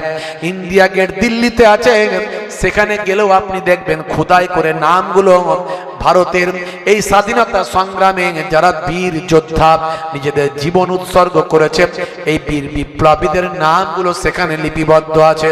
আমি নিজে গিয়ে দেখে এসেছি 93,000 কম বেশি ভারতীয় বীর যোদ্ধাদের বা আমার বীর সৈনিক, ভারতীয় বীর যোদ্ধা, এই আমার দেশের বীর যোদ্ধাদের নাম সেখানে খোদাই করে লেখা আছে। হে তরুণ যুবকেরা, যারা দেশের জন্য জীবন উৎসর্গ করেছে, এই রকম কিছু কম বেশি 93,000 দেশ প্রেমিকের নাম লেখা আছে আজও ইন্ডিয়া গেটে। আমি নিজে চোখে সেখানে দেখে এসেছি। তার মধ্যে কিছু কম বেশি প্রায় 63,000 মুসলমানের নাম। জোরে হবে না? সবচেয়ে বেশি মুসলমান এ দেশের জন্য জীবন দিয়েছে। আজকে সেই মুসলমান অসহায়। কোথায় অর্জুন সিং এসে আমার আল্লাহকে গালাগালি করে দিয়ে চলে যায়, আছে না নাই? আর আমরা চুপ করে ভেড়াকান্তর মতো বসে থাকি, কিছু করতে পারি না। কি করব বলুন? মারপিট করব? তো কি করব? সংঘবদ্ধ হবে, ঐক্যবদ্ধ হবে, প্রতিবাদও তো করতে পারবো, সেটাও তো পারি না। প্রতিবাদ সংঘবদ্ধ হবে, ঐক্যবদ্ধ ভাবে আমরা হাইকোর্ট, সুপ্রিম কোর্ট, বিভিন্ন জায়গায় মামলাও তো করতে পারি। যদি অন্যায়ের বিরুদ্ধে প্রতিবাদ না করি তাহলে তো ওরা পেয়ে বসবে, ওই সমস্ত জালেমরা পেয়ে বসবে, তাই না? লড়াইটা তো সংবিধান বাঁচানোর লড়াই। এই লড়াইটা হিন্দু মুসলমানের লড়াই নয়। কিছু মানুষ চেষ্টা করছে এটাকে হিন্দু মুসলমানের মধ্যে লড়াইটা নিয়ে যাওয়ার, কিন্তু হবে না। এটা গুজরাট নয়, এটা ভাই আমার মহারাষ্ট্র নয়। এখানে হিন্দু মুসলমান আমরা একসঙ্গে ওটা বসা করি, সকাল হলেই দেখা হয়। যদুর সঙ্গে জয়নালের, মধুর সঙ্গে মইদুলের। যতই এখানকার হিন্দু সম্প্রদায়ের মানুষের মাঝখানে বোঝানো হোক যে মুসলমান মানে আতঙ্কবাদী, মুসলমান মানে খারাপ, মুসলমান মানে বাজে, মুসলমান মানে আমাদের সব ধ্বংস করে ফেলবে, মুসলমানদের 4টে করে বিয়ে আর 20টা করে ছেলে আছে না নাই, কথা বলে সব সময়। কিন্তু তারা জানে পাশাপাশি যে মুসলিম ঘরগুলোর বাস, কারো 4টে করে বিয়েও নয় আর 20টা করে ছেলেও নয়। অর্থাৎ এখানকার পরিবেশ আলাদা, পারবে না তারা। কিন্তু আমাদের দায়িত্ব কি? ঐক্যবদ্ধ হয়ে অন্যায়ের বিরুদ্ধে প্রতিবাদ করা। কিন্তু ঐক্যবদ্ধ হয়ে অন্যায়ের বিরুদ্ধে প্রতিবাদ করব কি করে? আমরা নিজেরাই তো নিজেদের মধ্যে শুধু ঝগড়া করছি। আমরা নিজেরা নিজেদের মধ্যে মারপিট করতে বেশি পছন্দ করি। কত দল মুসলমানের একটা পাড়ায়, দেখুন তো ভালো করে। এটা লাল পার্টির, এটা নীল পার্টির, এটা সবুজ পার্টি, এটা হলুদ পার্টি, এটা কালো পার্টি, এটা ব্লু পার্টি, হ্যাঁ, এটা সিপিএম এর মুসলমান, এটা তৃণমূলের মুসলমান, এটা কংগ্রেসের মুসলমান, এটা আইএসএফ এর মুসলমান। আবার কিছু এখন আবার একটা, হ্যাঁ হ্যাঁ বুঝতে পেরেছেন, ও সব পয়সার জন্য আবার এখন মুসলমানদের সবচেয়ে বড় দুশ্মন মাদ্রাসা ভেঙে দেয়, মসজিদ ভেঙে দেয়, বুলডোজার চালিয়ে দেয়। সেই দলেতেও কিছু মুসলমান নাম লিখিয়েছেন, লেখা সেখানেও আছে। কঠিন পরিস্থিতি, আমরা বুঝি না, আমাদের সব ধ্বংস হয়ে যাচ্ছে। আপনি জানেন না এই আসামে সব মাদ্রাসা বন্ধ করে দিচ্ছে। আপনার গ্রামে গঞ্জে যেখানে যেখানে ছেলেরা পড়াশোনা করে, মাদ্রাসায় হিফজ হয়, আলেম হয়, সেগুলো সব বন্ধ করে দিচ্ছে। তারা মানুষকে ভুল বোঝাচ্ছে যে মাদ্রাসায় নাকি জঙ্গি শিক্ষা দেওয়া হয়। যাও না মাদ্রাসায় গিয়ে দেখো না, কটা সেখানে তলোয়ার পাও আর কটা সেখানে বন্দুক পাও, আর কত মানুষকে জঙ্গি বানানো হয়েছে। আল্লাহর কোরআন পড়ানো হয়, আল্লাহর কোরআন পড়ানো হয়, দেশপ্রেমের শিক্ষা দেওয়া হয়। স্বাধীন ভারতের প্রথম শিক্ষামন্ত্রী মাওলানা আবুল কালাম আজাদ, তিনি হলেন মাদ্রাসার ছাত্র। এপিজে আব্দুল কালাম, তিনি বাচ্চা বেলায় মাদ্রাসায় মক্তবে পড়েছেন। তার পিতা হলেন একজন ভাই আমার ইমাম সাহেব, যিনি ভারতের মিসাইল ম্যান, পরমাণু বিজ্ঞানী, প্রাক্তন রাষ্ট্রপতি। ইতিহাস জানতে হবে। মাদ্রাসায় মক্তবে ভাই আমার তৎকালীন যুগে অনেক অমুসলিম হিন্দু ভাইয়েরা পর্যন্ত পড়াশোনা করেছে। অথচ সেই মাদ্রাসাগুলোকে বন্ধ করে দেওয়া হচ্ছে বিভিন্ন অজুহাত দেখিয়ে, ক্ষমতার জোরে, শক্তির জোরে, শক্তির অপব্যবহার করে।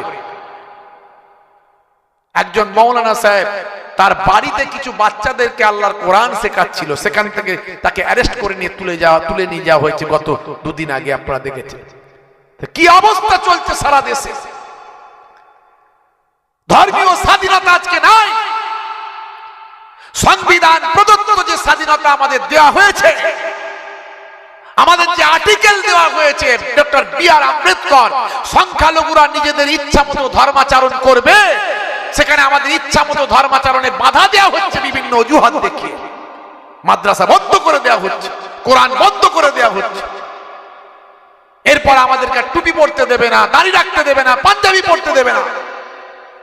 আর মুসলমান আমরা নিজেদের মধ্যে মারপিট করছি পার্টির জন্য। নেতা হবে, বড় নেতা হবে বলে মারপিট করছে। নেতা কেন হবে? করে কামে ভালো করে খাবে, মানুষের মাথায় হাত বুলিয়ে সব কাটমানি খাবে, তোলাবাজি করবে। এই জন্য নেতা হওয়ার জন্য ইওকের বিরুদ্ধে গালাগালি করছে, ওর বিরুদ্ধে গালাগালি করছে, শুধু এই সব চলছে। ওরে নেতা পরে হবি, মুসলমান থাকলে তো নেতা হবি। তোদেরকে তো মুসলমান ছাড়া অন্যজন ভোট দেবে না রে। তোদেরকে মুসলমান ছাড়া অন্যজন ভোট দেবে? দাঁড়া তো দেখে একটা, যেখানে 70% 80% অমুসলিম হিন্দু ভাইরা বাস করে, সেখানে একটা মুসলিম টিকিট নিয়ে যাদিন দাঁড়াতে দেখবো। কত বড় বাপের বেটা হয়েছিস, ভোটে জেত। আর কত দেখবে মুসলমান পাড়াতে, মুসলমান এলাকায় যেখানে 70% 80% মুসলিম ভোটার, সেখানে অমুসলিম হিন্দু ভাইরা আছে রমরমিয়ে জিতে বেরিয়ে যাচ্ছে, কোনো অসুবিধা নেই। কারা বেশি সেকুলার, কারা সম্প্রীতি পছন্দ করে? তারপরে আমি বলবো হিন্দু ভাইরা অসাম্প্রদায়িক প্রচুর মানুষ আছে। হিন্দু ভাইদের সঙ্গে আমাদের কোনো দ্বন্দ্ব নাই, কিন্তু এই বিশেষ দল, বিশেষ ক্ষমতাশালী সাম্প্রদায়িক ব্যক্তি, তারা এই অশান্তিগুলো চেষ্টা করছে। আর আমরা মুসলমান, আমরা বিপদে পড়লে আরেক মুসলমান পাশে দাঁড়াই না। মুসলিম নেতারা মুসলমানের বিপদে কথা বলে না, অথচ তাদের ভোটে জিতে দাঁড়ায়। বড় দুঃখ লাগে ভাইরা আমার, এই কথাগুলো অনেক আবেগ নিয়ে বলছি। এই যে মাত্র কদিন আগে আপনারা দেখেছেন, কদিন আগে মাত্র দিল্লিতে বিস্ফোরণ হয়েছিল, আপনারা জানেন। কোন কিছু একটা দুর্ঘটনা ঘটলি সঙ্গে সঙ্গে সেখানে কিছু মুসলমানের নাম জুড়ে দেওয়া হয়, তাদের ছবি দেখানো হয়, বারবার করে ভারতের প্রথম সারির মিডিয়াগুলো এমন ভাবে প্রচার করে যেন মুসলমান মানে জঙ্গি, মুসলমান মানে আতঙ্কবাদী, মুসলমান মানে খারাপ, মুসলমান মানে অপরাধী। সারা ভারতবর্ষে মাত্র 14% মুসলমান আর 86% অমুসলিম হিন্দু ভাই। এমন ভাবে প্রচার করছে যেন মুসলমানরা হিন্দু ভাইদের জন্য খুব বিপদ, হিন্দু খাতরে মে হ্যায়, হিন্দু খাতরে মে হ্যায় প্রচার করছে। আমি বলি ভারতবর্ষের প্রধানমন্ত্রী হিন্দু, ভারতবর্ষের উপপ্রধানমন্ত্রী, রাষ্ট্রপতি হিন্দু, যতগুলো রাজ্য আছে রাজ্যের রাজ্যপাল অমুসলিম হিন্দু ভাই। এই কথা বলবেন, যতগুলো ভাই আমার রাজ্যের মুখ্যমন্ত্রী আছে, মুখ্যমন্ত্রীগুলো সব হিন্দু সম্প্রদায়ের মানুষ। যতগুলো জেলা আছে জেলার ম্যাক্সিমাম সব ভাই আমার জেলা শাসক হিন্দু সম্প্রদায়। তাহলে এত কিছুর পরে হিন্দু খাতরে মে হয় কি করে? কিভাবে মানুষকে বোকা বানানো হচ্ছে? অমুসলিম সাদাসিধে হিন্দু ভাই যাদের সঙ্গে আমাদের এত ভালো সম্পর্ক, তাদেরকে আমাদের বিরুদ্ধে হিংসা তৈরি করার চেষ্টা চালানো হচ্ছে। আর এই হিংসা যখন মারাত্মক আকার ধারণ করে, তখন একটা সমাজে গণহত্যা নেমে আসে। গণহত্যা যেটা মায়ানমারে হয়েছে, যেটা পৃথিবীর আরো কিছু দেশে হচ্ছে। এই সাম্প্রদায়িক দলটা এটা চায় যে এই ভারতবর্ষে, এই পশ্চিমবঙ্গেও গণহত্যা হোক। যদি মানুষ মারপিট করে গণহত্যা করে মারা যায়, জলসা এরকম হবে? জলসা হবে? ওয়াজ হবে? কিছু হবে? তাহলে আগে আমার জলসা না, আগে শান্তি সম্প্রীতি বজায় রাখবো। কোনটা? আগে শান্তি সম্প্রীতি বজায় রাখতে হবে। সেই জায়গায় আমাদের নেতারা, তারা নেতৃত্ব নিয়ে ব্যস্ত, তারা চেয়ার নিয়ে, গদি নিয়ে, আর আমাদের হুজুররা দাওয়াত নিয়ে ব্যস্ত মোটামুটি, ইওর বিরুদ্ধে ওর বিরুদ্ধে। বড় দুঃখ লাগে, লজ্জা লাগে যে এখন আমরা ঐক্যবদ্ধ হতে পারিনি। এখন আমরা সম্মিলিতভাবে অন্যায়ের বিরুদ্ধে গণতান্ত্রিক পদ্ধতিতে সংবিধান আমাকে যে পাওয়ার দিয়েছে, সেই পাওয়ারকে কাজে লাগাতে পারিনি। বন্ধুরা আমার, এই দিল্লি বিস্ফোরণে মানুষগুলোকে, মুসলিম বড় বড় ডাক্তারগুলোকে সারা বিশ্বের মানুষের কাছে অপরাধী বানানো হলো। তারা সব আতঙ্কবাদী, মুসলমান মানে আতঙ্কবাদী। কয়েকটা দিন মাত্র পার হলো, পার হওয়ার পরে এই দেখুন আনন্দবাজার.com ছোট করে লিখে দিল, আনন্দবাজার.com, দিল্লি বিস্ফোরণে যুক্ত নন, ধৃত 3 চিকিৎসককে মুক্তি দিল এনআইএ, ছাড়া পেলেন দিনাজপুরের নিসারও। মানে যে কজনকে ধরেছিল কাউকে প্রমাণ হলো না যে এরা আতঙ্কবাদী, সবাইকে বোঝা গেল এরা হলো ভালো মানুষ, বেকসুর খালাস। কিন্তু যখন খালাস পেল, তখন ছোট করে একটা আনন্দবাজার.com এ লেখা হলো। আর যখন প্রথম গন্ডগোলটা হলো, তখন প্রত্যেকটা মিডিয়ায় বড় বড় করে দেখানো হলো। এখন আর বড় বড় করে দেখিয়ে বলা হচ্ছে না যে এরা নির্দোষ। এরকম কত মানুষকে ধ্বংস করে দেওয়া হচ্ছে, তাদের ভবিষ্যৎ নষ্ট করা হচ্ছে। কটা প্রমাণ দেব আমি এরকম? 7 বছর জেল খেটে বেকসুর খালাস 4 নিরীহ মুসলিম। 7 বছর জেল কাটার পরে বলছে বেকসুর খালাস, কোনো দোষ নাই। 7টা বছর যে তার কেড়ে নিল, 7টা বছরের কে সুদে আসলে তুমি তার ফিরিয়ে দাও। 7টা বছর ফেরাতে পারবে? এরকম কোন আইন আছে? যারা এই চক্রান্ত করেছে তাদের শাস্তি আর হবে? হবে না। মুসলমান খুব বিপদে আমরা আছি, আর প্রচার করা হচ্ছে হিন্দু খাতরে মে হ্যায়। তবে হিন্দুরাও বিপদে আছে, নাই তা নয়। এই যে 26,000 চাকরি গেল, এর মধ্যে মুসলমানের কটা গেছে? সবচেয়ে হিন্দুদেরই চাকরি গেছে। তা লস কার? লস কার? এই যে উত্তরপ্রদেশে ৬৯,০০০ চাকরি গেছে, এই ৬৯,০০০ চাকরির মধ্যে কটা মুসলমান? মুসলমান তো ১০০ জনের 2টো চাকরি করে, তাও করে না, চান্স নাই। হ্যাঁ, তাও নাকি মুসলমান খুব খাতরার মধ্যে রেখেছে বলছে। এটা কারা বলছে? হিন্দু সম্প্রদায়ের মানুষ নয়, ওই ভাই আমার সাম্প্রদায়িক একটা বিশেষ দল, আর তাতে আবার কিছু মানুষকে জড়ো করেছে। তারা একটা বড় অংশ তারা পেয়ে গেছে বর্তমান সময়ে, ভুল বুঝিয়েছে কিছু মানুষকে। ভাইরা আমার, কটা আমি উদাহরণ দেব, কটা উদাহরণ দেব। সুপ্রিম কোর্টের প্রাক্তন বিচারপতি তিনি কাঠজুজি বলছেন ভারতের মুসলমানদেরকে সন্ত্রাসী সাজানোর চেষ্টা চলছে।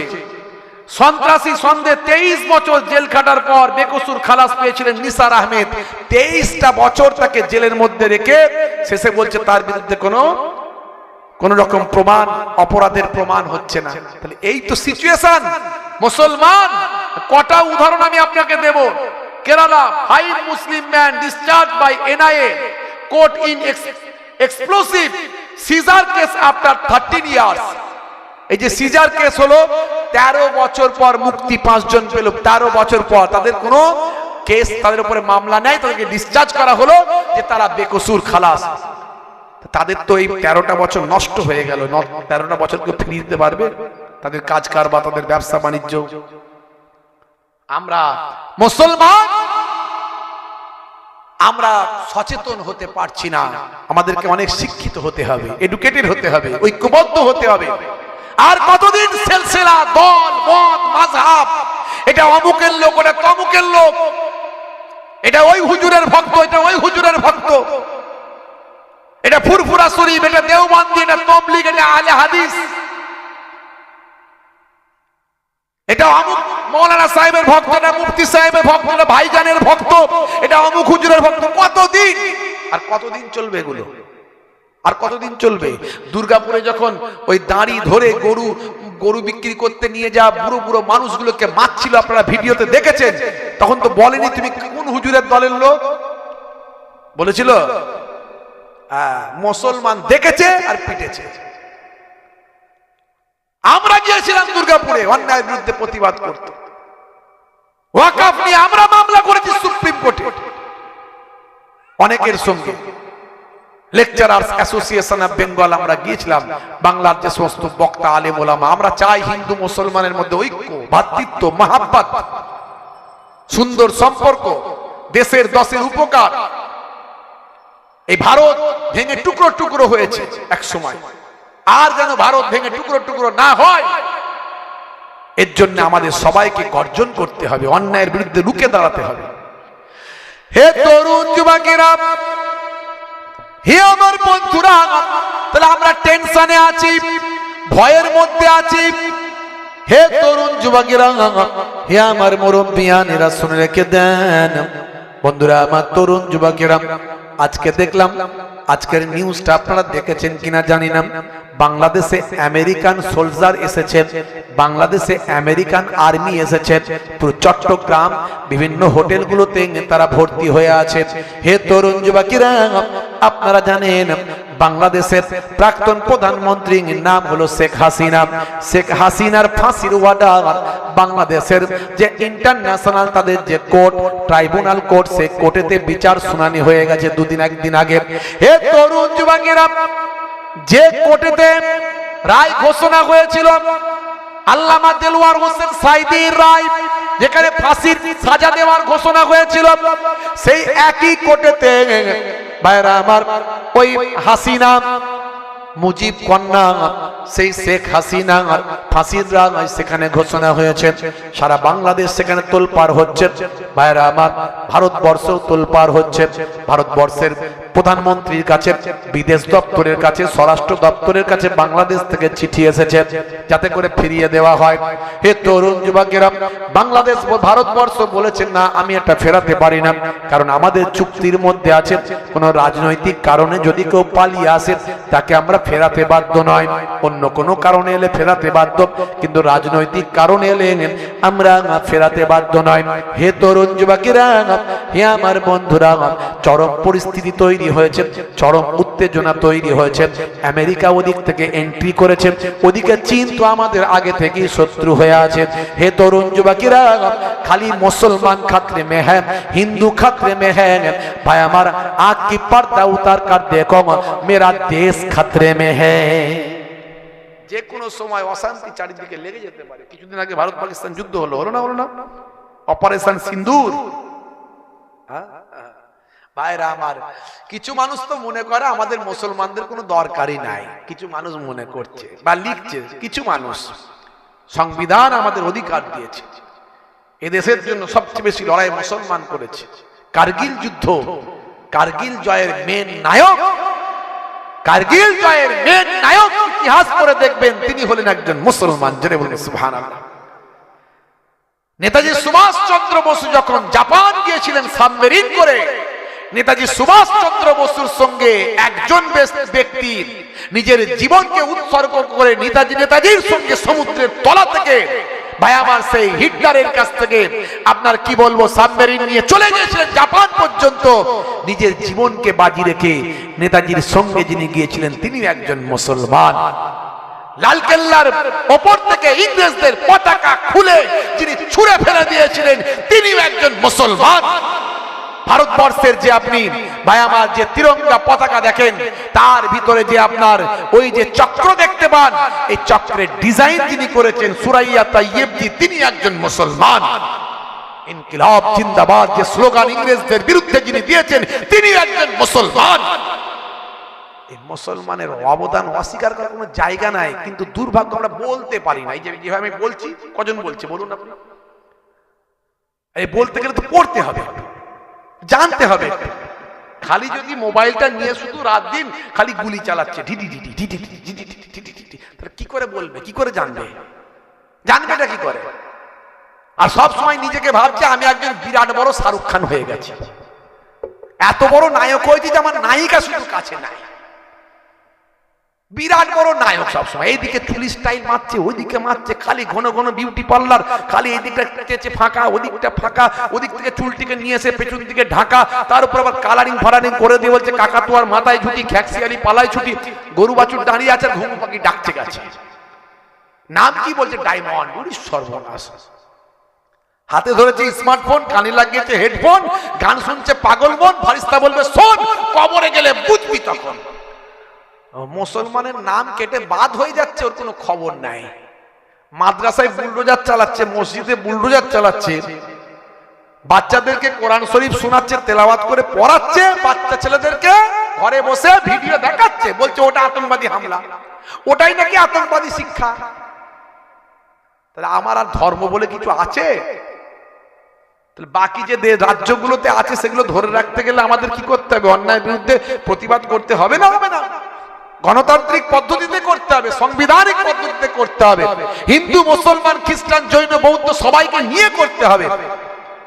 সবাই সাথ দিচ্ছে আমার আপনার সঙ্গে, তারাও জানে এই লড়াইটা হিন্দু মুসলমানের লড়াই নয়, এই লড়াইটা হলো সংবিধান বাঁচানোর লড়াই, গণতন্ত্র বাঁচানোর লড়াই, দেশকে রক্ষা করার লড়াই। ভাইরা, হে তরুণ যুবকেরা, হে আমার বন্ধুরা, হে আমার মুরব্বিয়ানিরা, শুনে রেখে দিন বাবা। হে মুসলমান, একটু লক্ষ্য করুন, তবে ভয় পাওয়ার কোনো কারণ নাই। সব সময় একরকম যায় না, এক নাগে শীত চলে যায় না। হে তরুণ যুবকেরা, হে আমার মুরব্বিয়ানিরা, দেখুন একটু চিন্তা করুন কি চলছে। পৃথিবীর বড় বড় নেতারাও তারাও কিন্তু টেনশনে আছে। ভাই আমার, শেখ হাসিনা বাংলাদেশ থেকে ভারতে চলে এসেছে পালিয়ে, ভারতে থাকলেও তার টেনশন কিন্তু আছে না নাই? সে যদি বাংলাদেশে যায়, যে ফাঁসি কাটছে ভাই আমার, অনেক ফাঁসি দড়িতে তারা তাদেরকে ঝুলিয়েছিল, আজকে তারা আবার এদেরকে ঝুলাবে বলছে ভাই। তাহলে বিপদে সবাই আছে, কেউ শান্তিতে নাই। এই জন্য অতি বড় হওনি, ঝড়ে পড়ে যাবে, আর অতি ছোট হয়েও নি, ছাগলে মুড়িয়ে খাবে। কি করতে হবে? ইসলামের নির্দেশ মেনে চলতে হবে। তুমি ইসলামের নির্দেশ মেনে চলো, যতদিন দুনিয়াতেও বাঁচবে লোকে স্যালুট করবে, আর মরে গেলেও ফারিস্তারা স্যালুট করবে। বেশিবার বাড়তে যেও না, তাহলে বিপদ আছে। কোরআন হাদিসের নির্দেশ মেনে চলো, মিডিয়াম সাইজে চলো, ঠিক আছে, ভালো থাকবে। হে তরুণ যুবকেরা, হে আমার বন্ধুরা, হে আমার মুরব্বিয়ানেরা, শুনে রেখে দিন বাবা। হে মুসলমান, একটু লক্ষ্য করুন, আল্লাহ বলছেন বান্দারে তোরা ভয় পাস না, চিন্তা করিস না, ইন্নাল্লাহা মা'না, আমি আল্লাহ তোদের সঙ্গে আছি। নবী বলেছেন আমাদের সঙ্গে আমাদের আল্লাহ আছেন। বান্দা তুমি চিন্তা করো না, হে আবু বকর চিন্তা করো না, আমার আল্লাহ আমাদের সঙ্গে আছেন। আমার আল্লাহ এখানে বলছেন তোমরা যখন ভয় পাও আমি আল্লাহ তোমাদের ভয়টা দূর করে দিই। তোমরা শুধু আমার হয়ে যাও, আমি আল্লাহ তোমাদের হয়ে যাব। তোমরা তোমাদের ঈমানকে মজবুত করো, তোমাদের আকীদা বিশ্বাসকে মজবুত করো, তোমরা তোমাদের বিশ্বাস ঈমানটাকে শক্তিশালী করে নাও। হে তরুণ যুবকেরা, তোমাদের ঈমানকে যদি পাহাড়ের মতো দাঁড় করাতে পারো, কোন রকম কোন ঝঞ্ঝাট, কোন রকম ঝড় ঝটিকা, কোন তুফান, কোন শক্তি, কোন অন্যায়ের কাছে নিজেদের কখনো কখনো মাথা নত করবে না। এইভাবে যদি ঈমানকে মজবুত করতে পারো আর যদি আমার নির্দেশনা মানতে পারো, তোমরা আমার কাছে যা চাইবে আমি আল্লাহ তোমাদের দোয়াটা কবুল করে নেব। আল্লাহ তাআলা আমাদের দোয়াকে কবুল করে নেবে যদি আমরা আল্লাহর হতে পারি। যদি আমরা আল্লাহর হয়ে যেতে পারি, আমার আল্লাহ আমাদের দোয়া কবুল করে নেবে। বন্ধুরা আমার, তরুণ যুবকেরা আমার, মহান আল্লাহর কৌশল চেনা বড় দায়। আমার আল্লাহ কিভাবে কৌশল তৈরি করে সেটা আমরা জানি না। আল্লাহর নবী যখন মক্কা শরীফে আল্লাহর নবীর দয়ার নবীর ঘরটা যখন জালেমরা ঘিরে ফেলেছিল, তারা আমার নবীকে ভালোবাসে, পছন্দ করে, কিন্তু আমার নবীর সঙ্গে শত্রুতা একটাই কারণ, সেটা হলো আমার নবী এক আল্লাহর কথা বলে। আমরা মুসলমান, আমরা তো কারো ক্ষতি করিনি আজ পর্যন্ত। কোন মুসলমান কোন অন্য ধর্মের মানুষের ধর্মীয় বই পুড়িয়ে দিয়েছে এরকম কিছু খবর আছে? খবর নাই। চেষ্টা করেছে অনেক সময়, যা এই মন্দিরে গিয়ে আই লাভ মোহাম্মদ সাল্লাল্লাহু নাকি মুসলমান লিখেছে, ভালো করে খবর টবর নিয়ে দেখলো না, ওটাও বেটা মুসলমান নয়, অন্যজন ওদের দলের লোকই করেছে। ওটাও হিন্দুও বলবো না, ওটা একটা সাম্প্রদায়িক দল, তারা করেছে। চেষ্টা বারবার করে যাচ্ছে হিন্দু মুসলমানের মধ্যে লড়াই লাগানো। কোনদিন কোন দেখেছেন কোন মুসলমান মন্দিরে গিয়ে আঘাত করেছে? না, বরং আমরা মনে করি হিন্দু মুসলমান মিলেমিশে চলতে হবে। যদি বাংলাদেশে কোনো অন্যায় হয়ে থাকে সেটা অবশ্যই অন্যায়, সে যেই করুক, হিন্দু করুক, মুসলমান করুক, যেই করুক, যে দেশেই হোক না কেন, যে অন্যায় করবে, সব ধর্মের মধ্যেই ভালো মানুষ খারাপ মানুষ আছে, সব ধর্মের মধ্যে আছে। তো খারাপ মানুষগুলোকে ধরে নিয়ে শাস্তি দাও, তার জন্য এরকম বিভাজন করছো কেন? ভাই ভাই, ছোট থেকে আমরা মানুষ হয়েছি, আমাদের কষ্ট হয়, খারাপ লাগে, আমরা মানুষকে নিয়ে চলতে চাই। আর এরকম বিদ্বেষ, এরকম হিংসা বারবার ছড়ানো হচ্ছে মিডিয়ায়, মোবাইলে, বিভিন্ন পত্র পত্রিকায়। হে তরুণ যুবকেরা, আল্লাহ বলছেন বান্দারে শুনে রেখে দাও, আমার কৌশল কেউ বুঝতে পারবে না। দুনিয়ার মানুষ যত বড়ই কৌশলকারী হোক না কেন, নমরুদ বড় জুলুম করেছিল, বড় অত্যাচার করেছিল। হে তরুণ যুবকেরা শুনে রেখে দাও, ইব্রাহিম নবীকে আগুনে ফেলেছিল, আমি আল্লাহ তার উপর এমন কৌশল করেছিলাম, একটা কানা খোরা মশা গিয়ে তার মাথার ভিতরে ঢুকে কামড়ে কামড়ে তাকে হত্যা করেছিল। ফেরাউন এত বড় জালেম হয়েছিল, মুসা নবীকে কত অত্যাচার করেছিল, নিজেকে খোদা বলে দাবি করেছিল। আমি আল্লাহ ওই জালেমকে এমন ভাবে ধরলাম, তাকে আমি ধরে নিয়ে তার নীল দরিয়ায় ডুবিয়ে ডুবিয়ে তাকে মারলাম।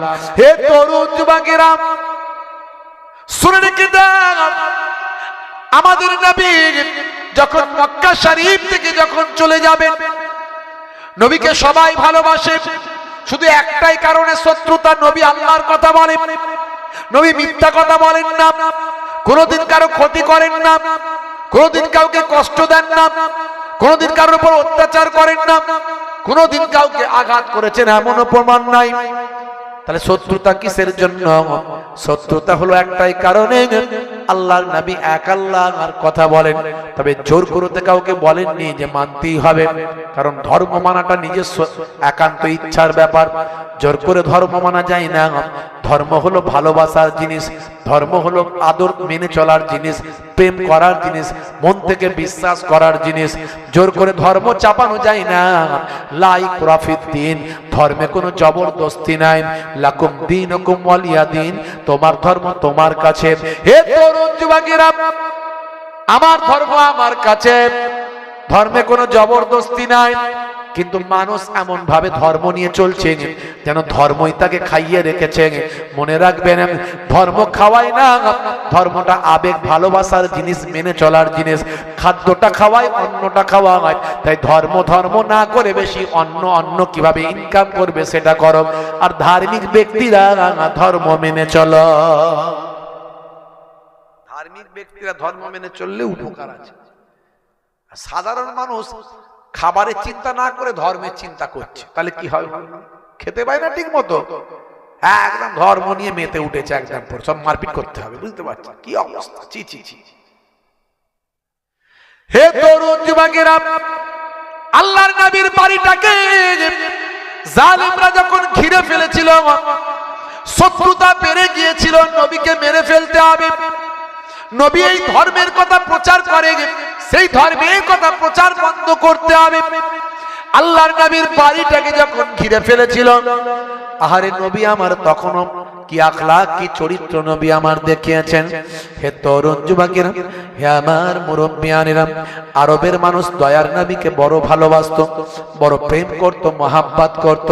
তারা বিশ্বাস করত নবী কখনো আমানতের খেয়ানত করতে পারেন না, নবী কখনো অন্যের মাল হরণ করতে পারেন না, নবী কখনো চুরি চামারি করতে পারেন না, নবী পাক কখনো আমানতের খেয়ানত কখনো করতে পারেন না। সেই সময় আরবের মানুষ ছিল ভয়ে ভীত। Might is right, জজ্জার মূল্যতা। হে তরুণ যুবকেরা, খুন, ধর্ষণ, রাহাজানি, অপরাধ, অন্যায় করে মানুষ গর্ববোধ করত। আজও দেখবেন কিছু মানুষ, হে তরুণ যুবকেরা, ধর্ষণ করছে, ধর্ষণ করে কিছুদিনের জন্য তারা জেলে যাচ্ছে, কিছুদিন পরে তারা জামিন নিয়ে যখন আসছে, তার দলের লোকেরা ওই ধর্ষণকারীকে মালা পরাচ্ছে। এর থেকে বড় লজ্জা ভারতবর্ষের জমিনে আর কিছু নাই। কথা ঠিক না ভুল বলেন? আর ধর্ষককে প্রাধান্য দিচ্ছে কিছু মানুষ। এই রকম সিচুয়েশন তখনকারের যুগেও ছিল। আরবের জমিনে এই অত্যাচার অবিচার তখনকারের যুগেও ছিল। আল্লাহর নবী আস্তে আস্তে সব বন্ধ করেছিলেন। হে যুবকেরা, কিন্তু বন্ধ করতে গিয়ে নবীকে অনেক অত্যাচারের সম্মুখীন হতে হয়েছিল, আল্লাহর নবীকে অনেক আঘাত পেতে হয়েছিল। আল্লাহর নবী, তবে নবীকে তারা বিশ্বাসী মনে করত, সত্যবাদী মনে করত। নবী কোনোদিন মিথ্যা কথা বলেন না, এটা তারা জানত। এক সময় যখন নবী পাকের ঘরটা ঘিরে ফেলেছে, এবার হত্যা করা হবে, দয়ার নবী যাবার আগেও কি ব্যবহার দেখাচ্ছেন। হে তরুণ যুবকেরা, হযরতে আলী মুর্তজা কারামাল্লাহু ওয়াজহুকে বললেন, বাবা আলী, তুমি আমার হুজরাতে শুয়ে পড়ো, তুমি আমার হুজরায় শুয়ে পড়বে। শুনে রাখো, তোমাকে দেখলে ওরা বুঝতে পারবে যে আমার জায়গায় তুমি আছো, তোমার উপর আঘাত করবে না। তারা চলে যাবে, আমি গোপনে চলে যাব, লুকিয়ে চলে যাব। আমার আল্লাহ নির্দেশ দিয়েছেন রাতের অন্ধকারে বেরিয়ে যেতে। এক মুষ্টি মাটি নেব, বালি নেব, দুশমনদের চোখের দিকে আমি ফিকে দেব। এই ফিকে দেওয়ার সঙ্গে সঙ্গে তারা অন্ধ হয়ে যাবে, আমি চলে যাব। চিন্তা করো না, ভয় পেও না, আমি আবু বকর সিদ্দিককে নিয়ে আমি হিজরত করতে থাকব। তবে তোমাকে বলি, তুমিও চলে আসবে। আসার আগে এই আরবের মানুষেরা, মক্কার মানুষেরা আমাকে মহাসত্যবাদী মনে করে, আমাকে আমানতদার মনে করে। আমার কাছে তারা তাদের অর্জিত অর্থ, গচ্ছিত অর্থ আমার কাছে রেখেছে, সোনাদানা, তাদের অলংকার আমার কাছে রেখেছে, যাতে সবাই আমাকে বিশ্বাস করে আমার কাছ থেকে আর চুরি হবে না। ওই দুর্বল মানুষগুলোর কাছ থেকে থাকলে তাদের কাছ থেকে চুরি হয়ে যাবে। হে তরুণ যুবকেরা, হে আমার বন্ধুরা, আল্লাহর নবী কেমন আমানতদারি ছিলেন। হে দুনিয়ার মানুষ শোনো, হে দুনিয়ার মানুষ জেনে রেখে দাও, আমার আপনার নবী তাই সোনার জবানে বলে দিয়েছেন, ভাই আমার, শুনে রেখে দেন, জেনে রেখে দেন, মুনাফিকের আলামত হলো তিনটে। মুনাফিকের আলামত হলো কটা? জোরে বলেন কটা? তিনটে।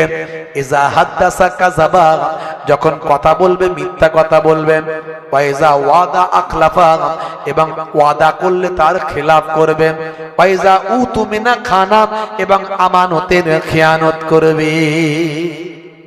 যার মধ্যে এগুলো পাবে নিঃসন্দেহে বুঝে নেবে সে মুনাফিক। কিন্তু বলার দরকার নাই, তুই বেটা মুনাফিক বললে ঝগড়া হবে না? হবে না কি? ঝগড়া ইসলাম পছন্দ করে না। ওই ব্যক্তি ভালো যে সবর করে। ইন্নাল্লাহা মাআস সাবিরিন, ধৈর্যশীল বান্দার সঙ্গে আল্লাহ থাকে। প্রতিবাদ বেশি না করাই ভালো বর্তমান সিচুয়েশনে। প্রতিবাদের মাধ্যম আল্লাহর নবী বলেছেন, অন্যায় দেখবে হাত দিয়ে প্রতিবাদ করো। কিন্তু আমাদের এখন কি করার ক্ষমতা আছে হাত দিয়ে? কেউ একটা অন্যায় করছে, আপনি হাত দিয়ে তাকে প্রতিবাদ করলে সে ছেড়ে কথা বলবে? কোর্ট, আইন, পুলিশ, থানা আপনার পক্ষে থাকবে না বিপক্ষে থাকবে? সব বিপক্ষে চলে যাবে। তাহলে হাত দিয়ে প্রতিবাদ করার ক্ষমতা আর নাই। মুখ দিয়েও করার সিচুয়েশন নাই এখন। মুখ দিয়ে করলে বলবে আমার ক্ষমতায় আমি করছি, তোর তাতে কি? আমি আমার করছি যা পারি, তোর তাতে কি? প্রতিবাদ করতে পারবেন না। তাহলে কি করবেন? তৃতীয় পদ্ধতিটা আল্লাহর নবী বলেছেন, ঘৃণা জেনে সেখান থেকে সরে চলে যাও। তাই বলি প্রতিবাদ বেশি না করে প্রতিকার করা ভালো। প্রতিকার করা ভালো, তার থেকে দূরে থাকা, দূরত্ব বজায় রাখা। কেউ খারাপ মানুষ, আপনি তাকে আর বলে পাল্টাতে পারবেন না। যদি কানে কানে বুঝি এক দুবার হয়তো হলো, যদি বুঝে যান আর পরিবর্তন হবে না, তার থেকে দূরত্ব বজায় রাখুন। দূরত্ব বজায় রাখুন। ভাইরা আমার, বলার কিছু নাই। আখেরি জামানা ঈমান বাঁচানো খুব মুশকিল। ঈমান বাঁচানো খুব মুশকিল আখেরি জামানা। আমরা মানুষ নিজেদেরকে এতটাই আমিত্ব আর অহংকারে পরিপূর্ণ করেছি, এতটাই আমাদের বড়ত্বের জায়গায় নিয়ে গিয়েছি। কোরআন মাজিদ আল্লাহ রাব্বুল আলামিন বলছেন, ইন্নাল্লাহা লা ইউহিব্বুল মুতাকাব্বিরিন। আল্লাহ তাআলা অহংকারীকে পছন্দ করেন না। কিন্তু আমরা এমন শয়তানি প্রলোভনে পড়েছি, কারো পকেটে পয়সা হয়েছে পয়সার অহংকার, কারো শরীর স্বাস্থ্য হয়েছে শরীরের ক্ষমতার অহংকার, কারো পেছনে লোকবল জনবল আছে নেতা হয়েছে সে নেতার অহংকার, কে আবার বড় একটু আলেম হয়েছে বক্তা হয়েছে হুজুর হয়েছে তার আবার তার একটা সেই গরম। কত কথা বলবো, অথচ সাবর, ধৈর্য, মহাব্বত, ভালোবাসা, আমিত্বকে নষ্ট করে একটু নত হওয়া, এগুলো ইসলাম পছন্দ করে। এই জন্যই তো প্রকৃত তাসাউফের ইলম জ্ঞান অর্জন করতে হয়। তাসাউফের ইলম জ্ঞান অর্জন করতে হয়। মাওলানা রুম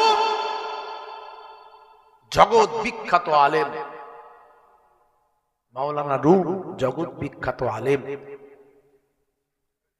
তিনি বড় বড় কিতাব লিখেছেন, তার কিতাব সারা পৃথিবীর আলেম ওলামারা কম বেশি জানে। এই মাওলানা রুম তিনি কিতাবের লাইব্রেরিতে বসে বসে কিতাব মুতালিয়া করছেন, পড়াশোনা করছেন, স্টাডি করছেন। এমন সময় একজন কালো কম্বল জড়ানো ফকির এসে মুখে কথা না বলে কিতাবের দিকে ইশারা করে বলছে, একটা কিতাব দাও, किताब दाओ। मौलाना रूम बोलते फकीर किताब क्या समझोगे, चलो निकलो, तुम किताब क्या समझोगे, चलो कम बैक। मौलाना रूमेर কথাই ওই কালো কম্বল পরা ফকিরটা আর কিছু বললেন না। কিছুটা যাওয়ার পরই মৌলানা রুমের কিতাবের লাইব্রেরিতে দপ করে আগুন জ্বলে গেল। মৌলানা রুম বুঝতে পারলেন কোনো আলো জ্বলছিল না, কোনো দেশলাই নাই, কোনো ম্যাচিস নাই, কিছু নাই, লাইট সঙ্গে সঙ্গে দপ করে জ্বলে গেল। এটা দুনিয়ার কোনো কারণ নাই, ওই ফকিরেরই কোনো কারামতি। ও ফকিরকে আমি ফকির বলে তাড়িয়ে দিয়েছি দুনিয়ার, ও সাধারণ ফকির নয়। সঙ্গে সঙ্গে পেছনে ছুটলেন, ছুটে গিয়ে বলেন, হুজুর मेरा लाइब्रेरी में आग लग चुका है। बोले आग क्यों लगा, ये तुम नहीं समझोगे। तुमने कहा था किताब नहीं समझोगे, मैं कहता हूं कि आग क्यों लगा ये तुम नहीं समझोगे। সেই যে মৌলানা রুম সেই কালো কম্বল পরা ফকিরের পেছন ধরলেন, হুজুর আপনার সঙ্গে থাকবো। 20টা বছর আল্লাহর ওলির সোহবতে কাটিয়ে দিলেন। জোরে বলুন সুবহানাল্লাহ।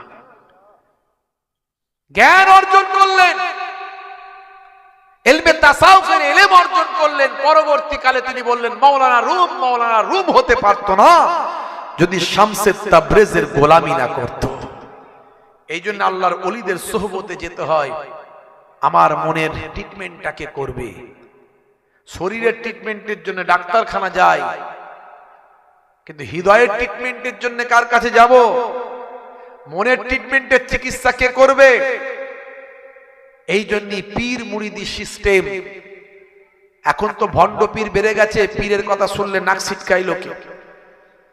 তা আপনি একটু ঘুরিয়ে বলুন, তলেব আর শায়েখের সিস্টেম ব্যাপারটা সে একই। পীর মানে ওস্তাদ, আর শায়েখ মানে ওস্তাদ, আর টিচার মানে ওস্তাদ, আর ওস্তাদ মানে ওস্তাদ, আর শিক্ষক মানে ওস্তাদ। ঘুরিয়ে বললেই হয়। সলাত মানেও নামাজ, আর নামাজ মানেও সলাত। বুঝতে পারছেন? এই পীর মুরিদি সিস্টেম এই জন্য এসেছে। মুরিদ মানে ইরাদা করা। আমি হুজুরের কাছে, আমি আমার শিক্ষকের কাছে আমি ইরাদা করছি আল্লাহ এবং রাসূলের পথে চলবো, উনি যেভাবে শেখাবেন। জোরে বলুন সুবহানাল্লাহ। এই জন্যই হে তরুণ যুবকেরা, হে আমার বন্ধুরা, শুনে রেখে দিন বাবা, জেনে রেখে দেন। হে মুসলমান একটু লক্ষ্য করুন, হে যুবকেরা একটু খেয়াল করুন বাপ। এমন সময় দেখতে পাওয়া যায়, সেই সময় দয়ার নবী আমার কি করলেন? হযরতে আলী মুর্তজাকে বললেন, শোনো, যে সমস্ত আমানত গুলো আমার কাছে আছে, এই আমানত গুলো তুমি প্রত্যেক মালিকের কাছে ফিরিয়ে দিও। নবী আমার এত কঠিন বিপদের মধ্যে নবী পাকের ঘরটা শত্রুরা ঘিরে ফেলেছে, তারপরেও নবী আমার আমানতের খেয়ানত করলেন না। দেখেছেন কি শেখাচ্ছেন নবী আপনাকে আমাকে? কি শেখাচ্ছেন, কি আদর্শ শেখাচ্ছেন? আমরা মনে মনে করছি একটু নারে তাকবীর, আল্লাহ আকবার, নারায়ে রিসালাত, ইয়া রাসূলুল্লাহ বললি মনে ভালোবাসা হয়ে গেল। নবীর মহাব্বতটা অন্তর থেকে হোক, আল্লাহর মহাব্বতটা অন্তর থেকে হোক। হে তরুণ যুবকেরা, হে আমার বন্ধুরা, শুনে রেখে দিন বাবা, জেনে রেখে দেন। আমার আপনার নবী যখন হুজরা মোবারক থেকে ঘর থেকে যখন বেরিয়ে গেলেন, বেরিয়ে যাওয়ার পরে নবী আমার যখন চলে যাচ্ছেন, আমার আল্লাহ আয়াত নাজিল করে বললেন, হে দুনিয়ার মানুষ শুনে রেখে দাও, জেনে রেখে দাও, হে আমার হাবিব, হে আমার বন্ধু শুনুন, আমার আমাইতা ইজ রামাইতা ওয়ালাকিন্নাল্লাহ রামা। আমার আমাইতা, আপনি ফেকেননি। কত সুন্দর বাক্য শুরু হচ্ছে, আমার রামাইতা, মা রামাইতা, আপনি ফেকেননি। ইজ রামাইতা, যখন আপনি ফিকেছিলেন, যখন আপনি ফিকেছিলেন ওই বালিটা, ওই মাটিটা, তখন কিন্তু আপনি ফেকেননি যখন আপনি ফিকেছিলেন। কত সুন্দর মাধুর্যপূর্ণ শব্দ, কত সুন্দর অলংকারপূর্ণ শব্দ। হে তরুণ যুবকেরা, আল্লাহর নবীকে আমার আল্লাহ বলছেন কোরআন মাজিদে এলো, হে আমার হাবিব, আপনি ফেকেননি যখন আপনি ফিকেছিলেন, আপনি ফেকেননি যখন আপনি ফিকেছিলেন। আমার মা রামাইতা ইজ রামাইতা ওয়ালাকিন্নাল্লাহ রামা, নিশ্চয় আমার আল্লাহ মাবুদ আল্লাহই তো ফিকেছিলেন। আপনি ফেকেননি যখন আপনি ফিকেছিলেন, বরং আল্লাহ তো নিজেই ফিকেছিলেন। জোরে বলুন সুবহানাল্লাহ। এই জন্য সকলের চোখে ওই বালিটা পৌঁছে গিয়েছিল, সবাই চোখ লগড়াতে শুরু করলো, আর ভিড়ের মাঝখান থেকে নবী আমার চলে গেলেন হযরত আবু বকর সিদ্দিক রাদিয়াল্লাহু তাআলা আনহুকে নিয়ে। গারে সুর জোরে বলেন সুবহানাল্লাহ। এই ঘটনা আপনারা জানেন, আমি বলবো না। বলার উদ্দেশ্য হলো মুসলমান, আমরা যদি আল্লাহর হয়ে যাই, আমার আল্লাহ আপনাকে আমাকে কোনটা দিয়ে